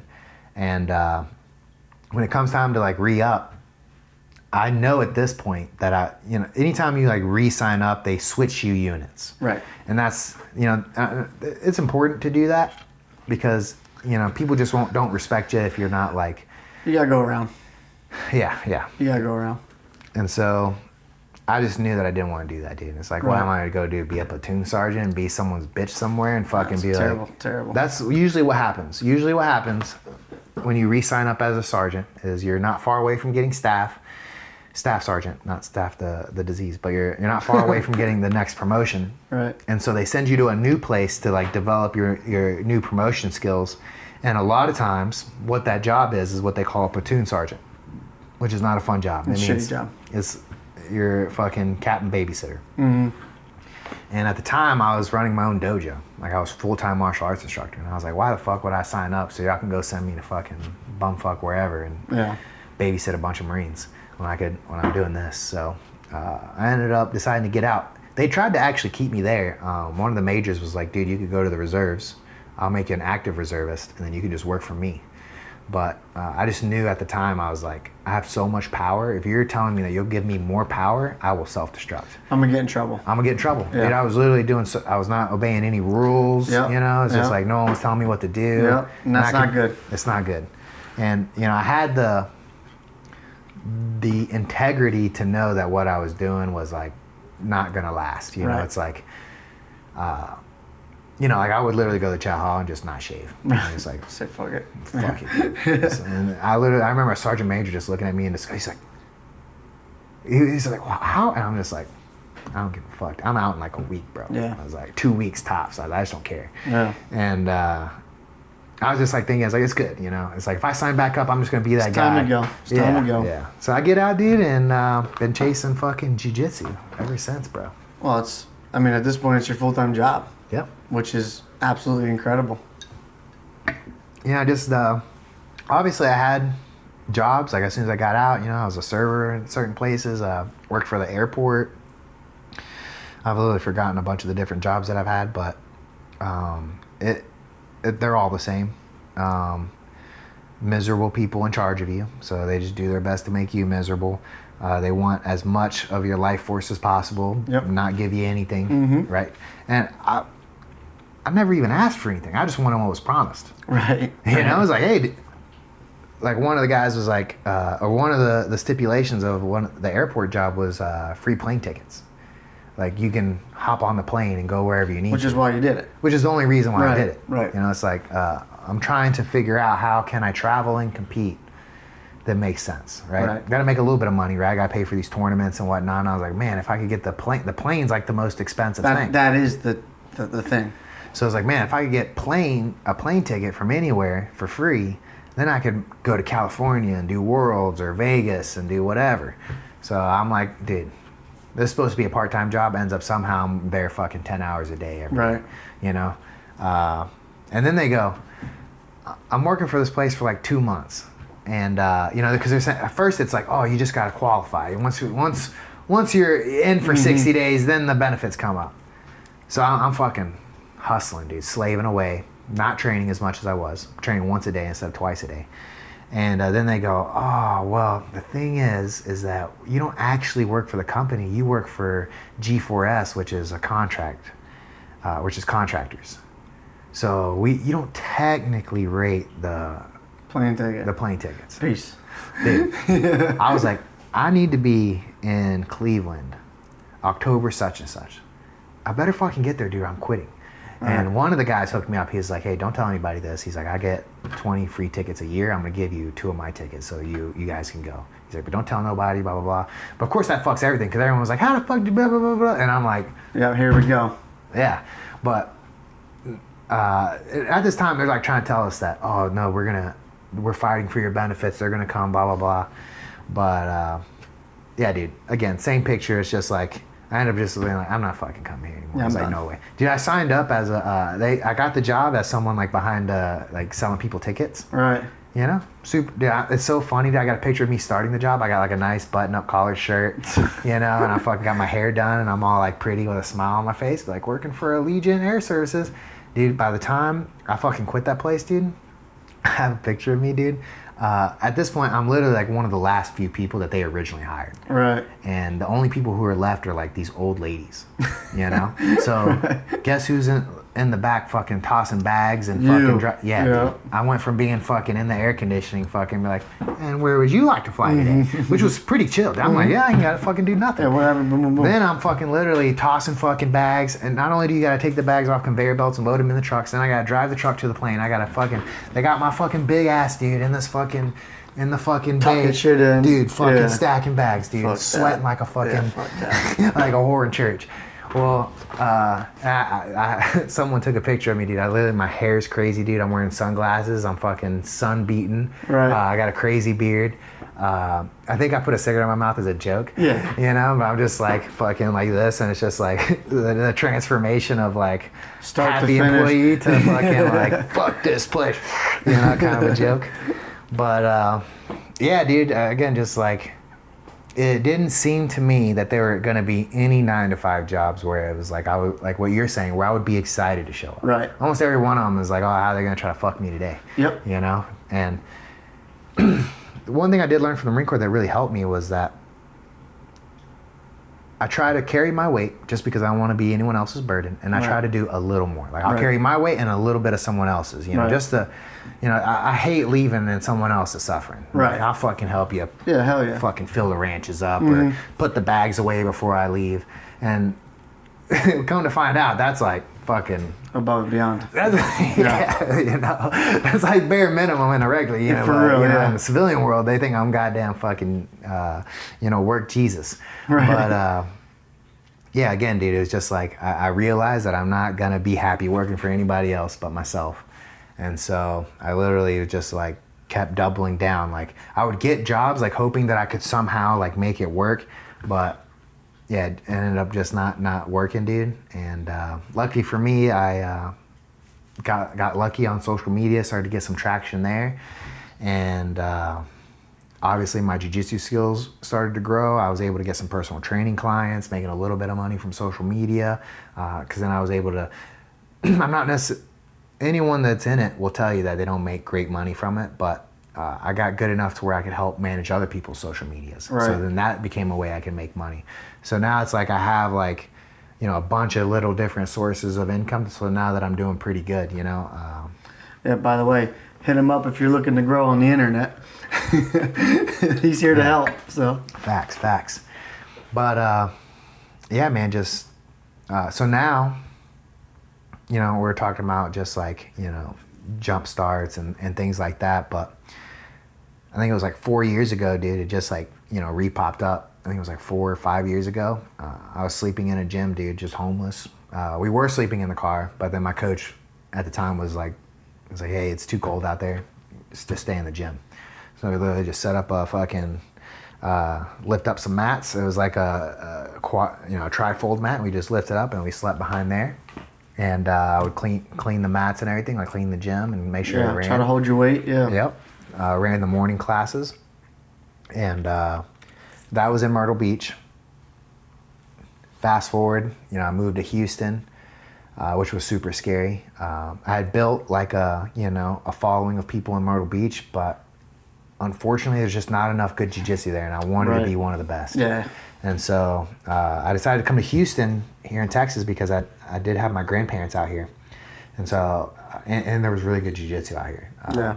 What would you say the other day? 60 schools here or something? There's like 60 gyms. It's insane. It's crazy. And so, and in Myrtle Beach, dude, there was only 2 gyms. And if you went to any competitions or any other gyms, 3-hour drive. Yeah. You could visit one other school if you drove an hour and 5 minutes. That's it.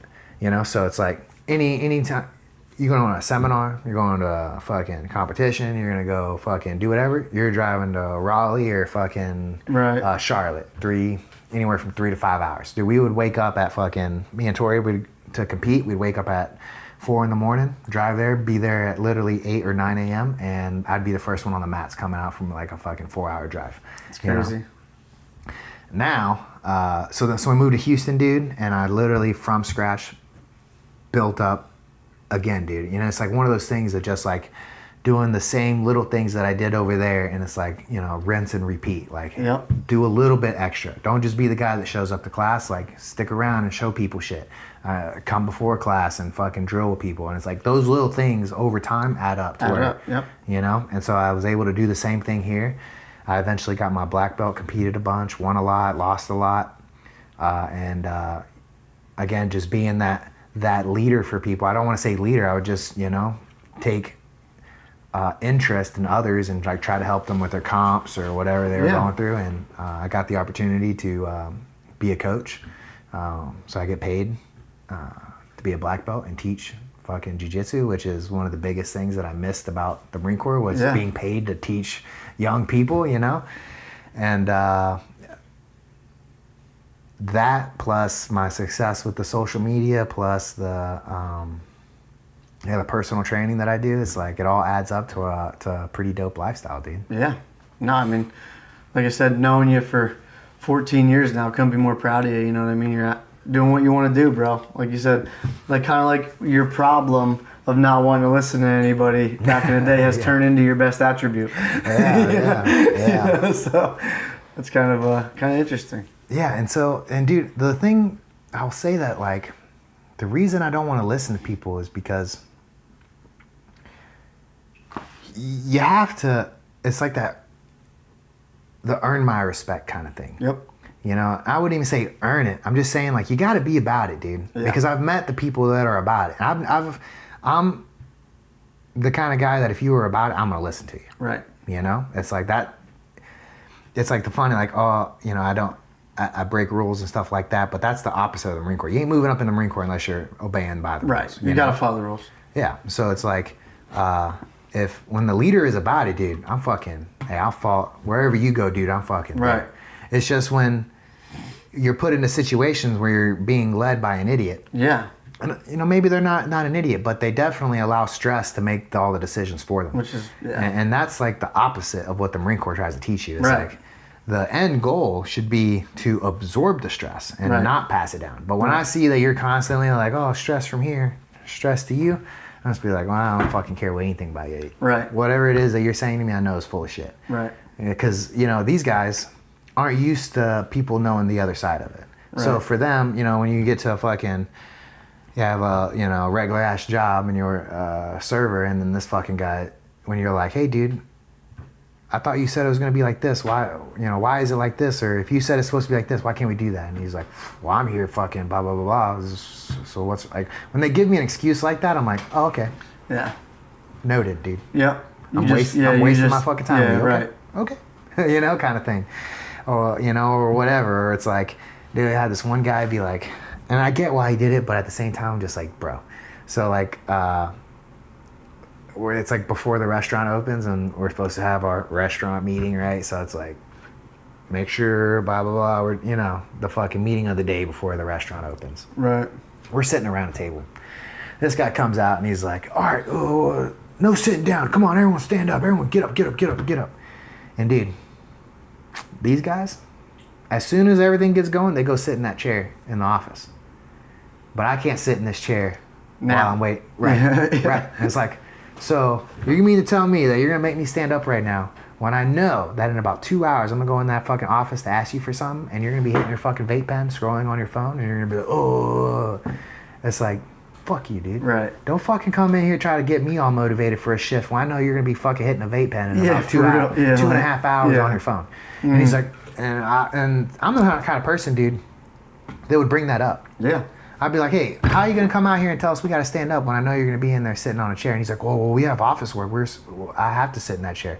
And I'm like, you ain't doing office work the entire time you're in the chair, dude. Right. I've been in there and I've seen you do this. It's like, and that's cool. Right. That is, I don't even care. Right. But don't come out here telling me I got to get up off a fucking chair. Right. Like I'm the lazy one. Right, Bro, exactly. I'm literally about to be standing for 6 hours straight.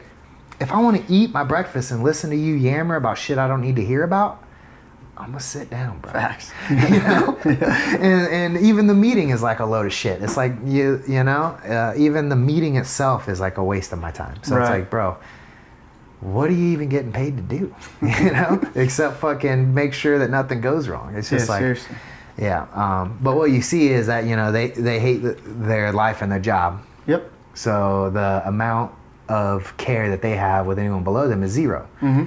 And that's fine, but just know that I'm only here to do what I'm being paid to do, and anything else is not on the table, because I know that nothing else is on the table for you. Right. Like, you don't actually care about making sure I get off for the things that I need off. Right. Yeah. You know, I'm just a number here. I'm just a brick in the number. wall. Yep. And so if I am, that's cool, but I will act like I am. Don't think I'm gonna be fucking sitting you don't around. Need a superhero over here when yeah, or like think I'm gonna keep my mouth shut when, because this is how those environments play out. It's like when there's problems, there's no actual problem solvers. Everyone's blaming people.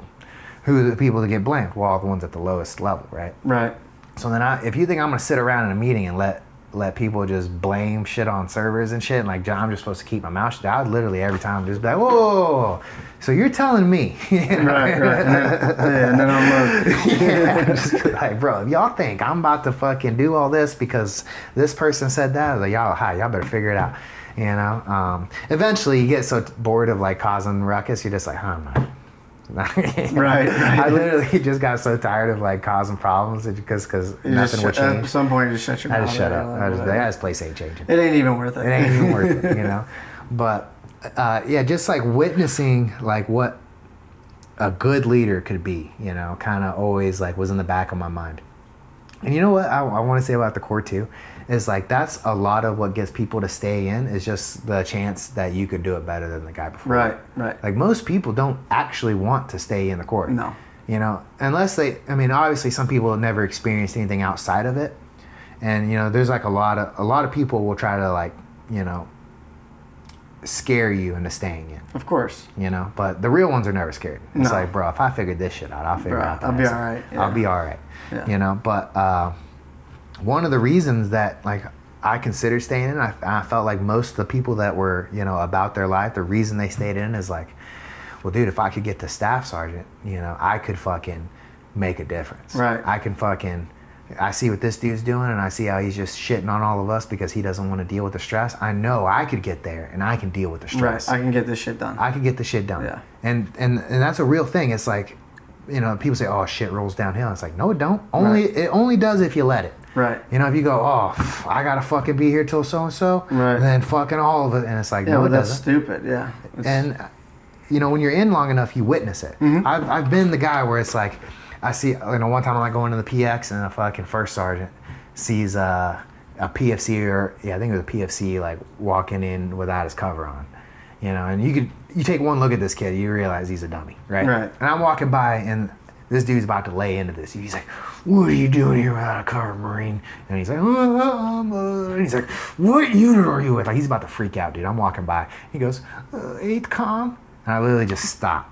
And I'm like, I'm standing there. They haven't noticed me yet. I walk by and I hear him say 8th comm. And he's like, oh yeah, what company are you in? And the kid keeps going. I'm like, that's my unit. And I was like, I'm gonna try this. So I go over there. I think I'm a sergeant or a corporal. I can't remember. Pretty sure a sergeant. And I'm like looking at him, and I look at this. I'm like, excuse me, First Sergeant Pizzell. I'm with 8th Com. He's like, oh, you're with 8th Com? And I was like, yeah, who you with, Marine? And he tells me, and I was like, I'll handle this, First Sergeant. He's like, you got it, Sergeant? And I was like, I do. And he's like, track it. He just walks away. Right. And I just look at the dude, and I'm like, buddy, where's your cover, man? He's like, oh, I left it. I'm like, do you got money for one? And he's like, no. I'm like, go get you one, buddy. I give him my card. He runs in again. I'm like, man, you gotta be smart. Run a little faster next time. Right, bro. What the hell? And he's like, all right, thank you. And and he's off on his way. And it's like, that's it, dude. Well, those are the moments. Those are the moments, Those are the moments. And it's like, so many people don't do that because they'd rather not have to fucking talk to the first sergeant. Yeah. And dude, one thing one of my buddies told me a long time ago, he's like, dude, ass chewings are for free. They are. He's like, it didn't cost you nothing. No. You just sit there and take it, dude. He's like, he would always just be like, he's like, fuck it, dude. What are they gonna do? Chew your ass? That's free, dude. Yeah. So he's like, ask for forgiveness, not for permission kind of idea. Oh yeah. And that's the realness right there. That's life. for real. And so, yeah, dude, taking that wherever with me, it's like, I feel like most people struggle with that. They take the ass chewings too personal and they get upset. Right. And I'll be honest with you, I did too. Because like when you get good, it's like I never get my ass chewed. So when someone would do it to me, I kind of get butthurt a little bit. Mm-hmm. But one of my buddies is like, he's like, dude, it's free, dog. It didn't cost you nothing. That's true. And like most of the time too, like when I was at that level, like if I was getting my ass chewed, I just knew it was nonsense. Like I just knew I had to say whatever the fuck I had to say to get this idiot out of my face so I can keep doing my job. You know what I mean? Like it was like, hey, Sergeant Hunter, you don't do your job? Like, what do you mean? Well, there's a PFC 9 miles away from you without a hat on. What are you, retarded? Yes, First Sergeant, I am, sorry. Yeah, dude, for real. They're fucking a bunch of geeks. Yep, dude, one time, so there's like the communications section, right? And we call it S6. And within communication, there's multiple sections. Mm-hmm. Wire, radio, data are the main ones. And there's like intersection war, right? Who's the best? And it's constant and it's everywhere. It doesn't matter what unit you're with, there's sections within that unit and the sections compete. It's like literally promoted. Like, you know what I mean? Like it's fuck those guys, we're better than those guys. And it's just like keeps everyone on their toes. Mm-hmm. We'll do one of the days we're fucking in there and it's like 9th Com. So it's like after I come back from the MU. So it's still a new unit. But, whatever, I'm still like mixing it with people. Well, we're like, we would do this thing where, they would like take one of the Marines, like one of the other sections would come in your thing, grab your Marine, like duct tape him or something. Yeah. And they had already did it to us and we were going to do it to them. So we fucking jacked one of their guys and they're duct taping him. I'm kind of holding him down. I'm not really taking part. I'm just like, oh yeah, I got his little ass, dude. Yeah. Someone walks in, dude. Uh-huh. Some fucking lieutenant or something. And of course he mentions it to a gunny or a staff sergeant. So then they bring me and 2 other guys in. And then they're like yelling at us, and they let 2 other guys go. And he's like, what the fuck are you thinking, dude? Blah, blah, blah.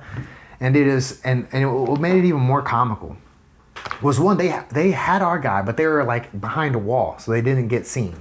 Right? So it's not like and so the guy that we grabbed too was just so happened to be the weakest one. Yeah. And just so happened, this fucking idiot, he's literally like this. When they stop us, we like, lift him up or whatever. He's literally like, oh my God, I'm like, in the moment, I didn't notice. Dude. I literally I look around, I look at this kid, I'm like, oh, dude, don't look like come. Yeah. What? He did not look like this a fucking second ago. Yeah, like, he was literally like, stop, guys, stop, guys. Look at the lieutenant and be like, I deserved it.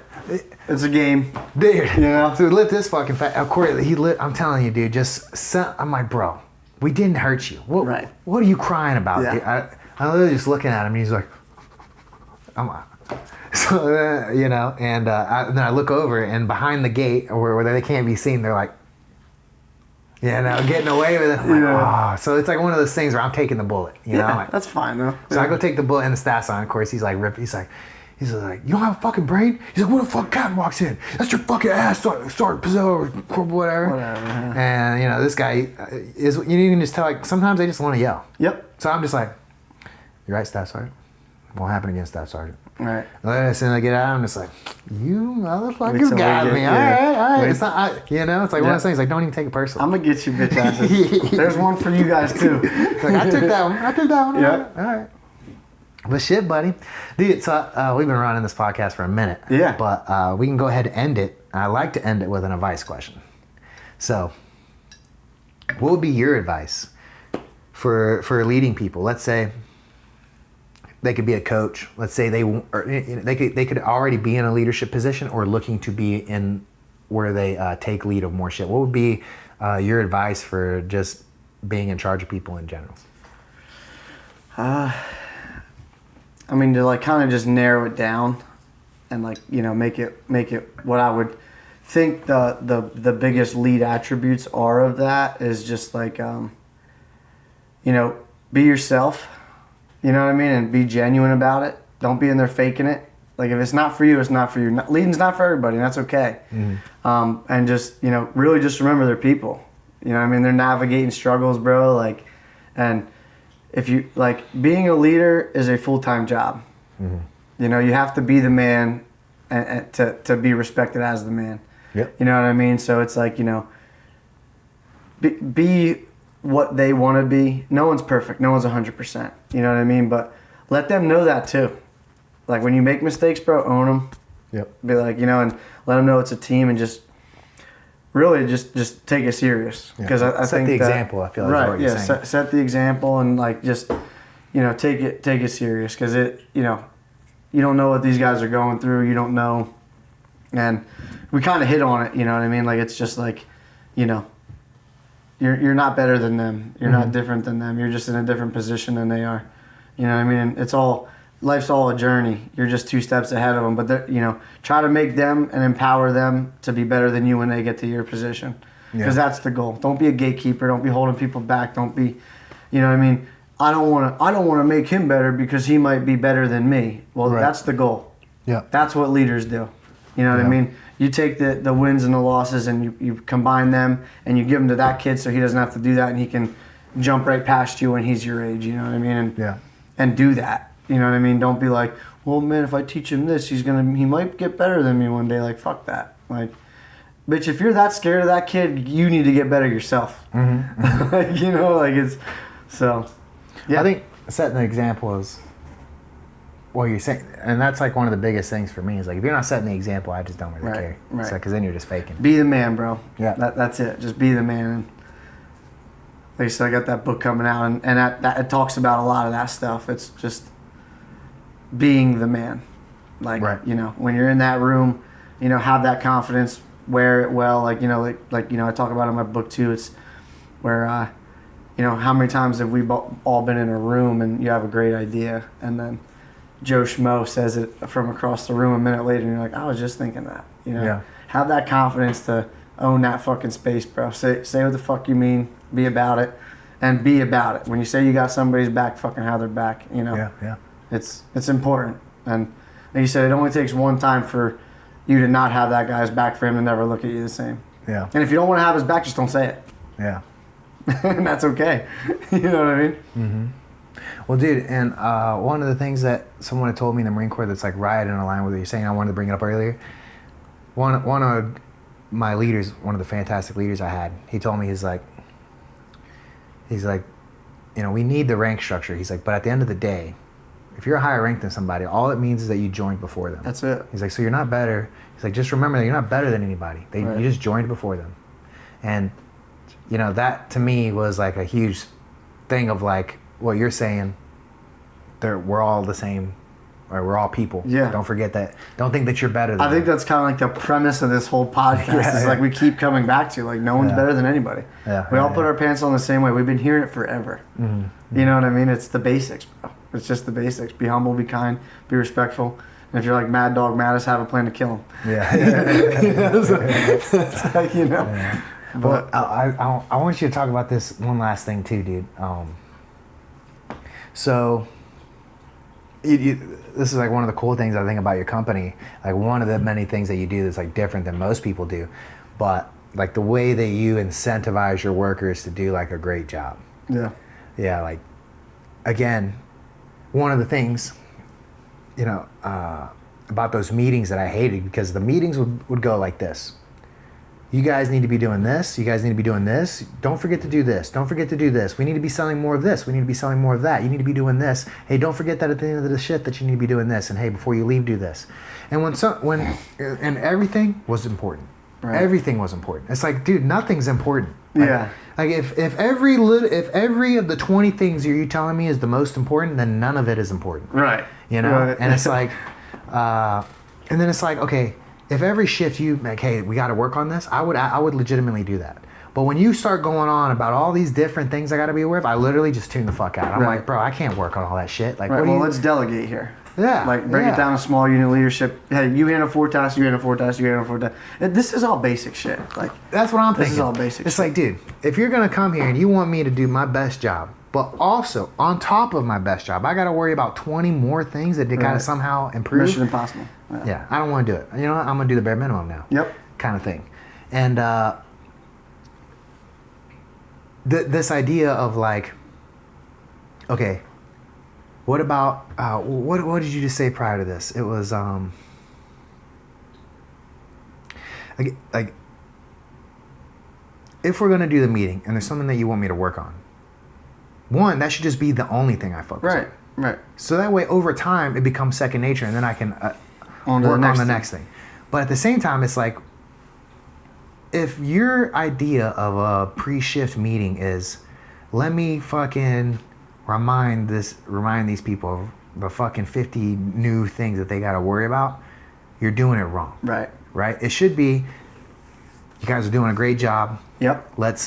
He's like, build them up, break them down, build them up. Yeah, that's what you do, bro. You gotta fucking. You tell them they're doing a great job. You fuck them up on what they're supposed to be doing, and then you say, "But I wouldn't want I would not want a different team. You guys are excellent." Yeah. You know what I mean? Like, don't send them out the room pouting.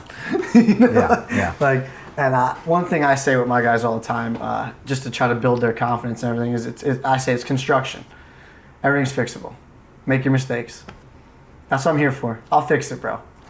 Learn. Yeah. Because I'm not doing anything, you know what I mean? I'm not making my company better, you better, by micromanaging your ass and doing everything for you. Right. Make your mistakes, bro. I'm going to call you a fucking idiot. I'm going to say you've been doing this for however many years. You're stupid. And I'm going to say, watch how easy it is to fix it. Fix it. And then we're back to normal.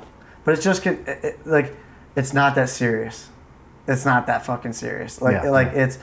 It's all fixable. No one's dying. We're all going home and hopefully banging our old ladies if we're lucky. Right. Like we're not in a war. We're not, you know what I mean? Like we live a good life. You know, don't take it too serious. You know what I mean? Like, it's important. Do a good job. Do a great job. Be the best at it. But at the end of the day, it's fucking work. It should be a small percentage of your life is focused on that. The rest is focusing on the shit that matters, which is your family, your friends, being available for people. Because I think that at the end of the day, that's what a good human being is available. Right. And I think that you got to be available. And so kind of break down the way that you incentivize your team. Yeah. Well, and that's just it. What I do is, so no matter what, my guys get 8 hours. So if we finish the job at 10 o'clock and we're done, we get back to the shop, it's 11:30, they're done with work. They get paid till 3:30. They get their 8 hours. You know, if we work an hour over, I'm not giving them an hour of overtime. You know what I mean? Because we work it out where I do stick to that. You know what I mean? So basically I'm like, listen, do the job, do it right, let's get an inspection. If we're home by 11 o'clock, most of the time we'll go out to lunch, I'll pay for lunch, and then they're still getting paid. They're on the clock, eating free lunch. And they appreciate that shit. There's nothing worse than like going back and just stealing someone's time because you're paying them for it. It's like, bro, if they made you the money that they need to make you for that day, send them asses home and let them go enjoy their time off. Yes. You know, because again, this is, what am I gonna do? Have them back there weed whacking the shop, bro? It just was weed whack yesterday. Everything's done. Trucks are clean. Everything's done. Go home. Yeah. You know what I mean? Like there's no point in just making them stay there because you're paying them. It's like, no, they earned you the money for the day. Yeah. And if they did that, send them home. You know what I mean? And if my guys know I'm there for them, I had a couple guys get in trouble. I've paid for lawyers for my guys.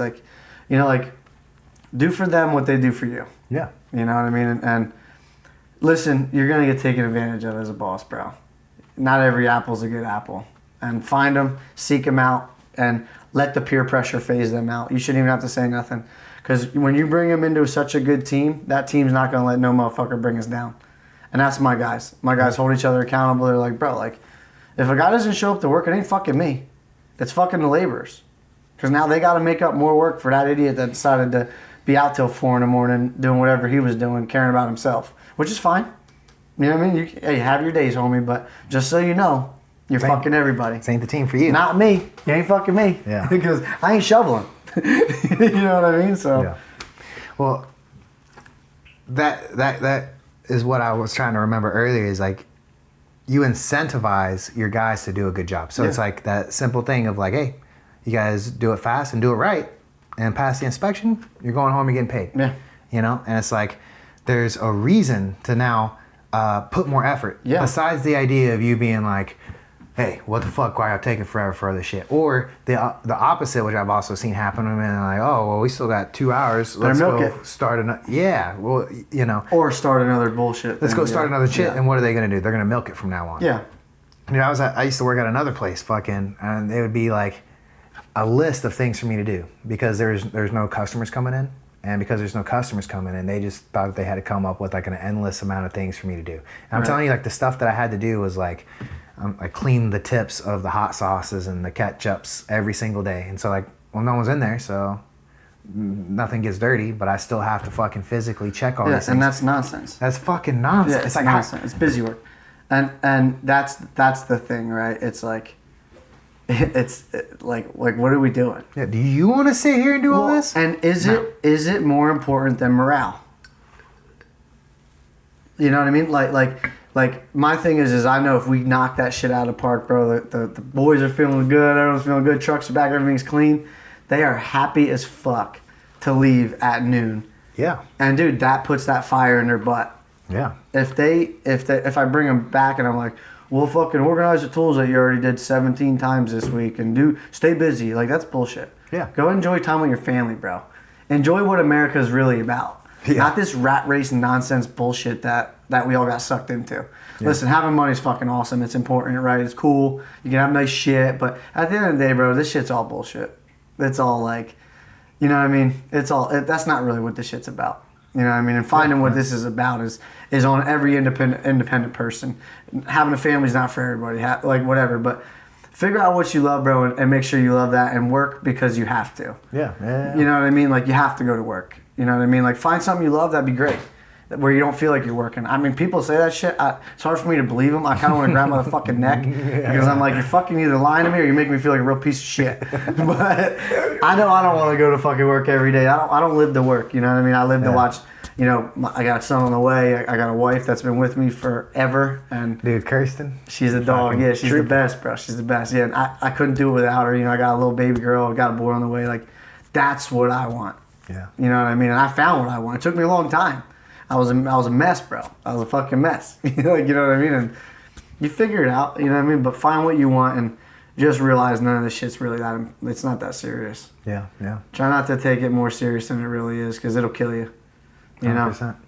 It reminds me of just that classic age-old story of, you know, the old man who's fishing, you know. He's like just fishing, hanging out, and, you know, a businessman walks by and he's like, hey, you know, why don't you start selling some of these fish? And he's like, oh, why would I do that? And he's like, well, then, you start selling fish. He's like, you don't have money to pay for someone to do it for you, and then you can just fish more, and then you can build a company. He's like going on asking him why.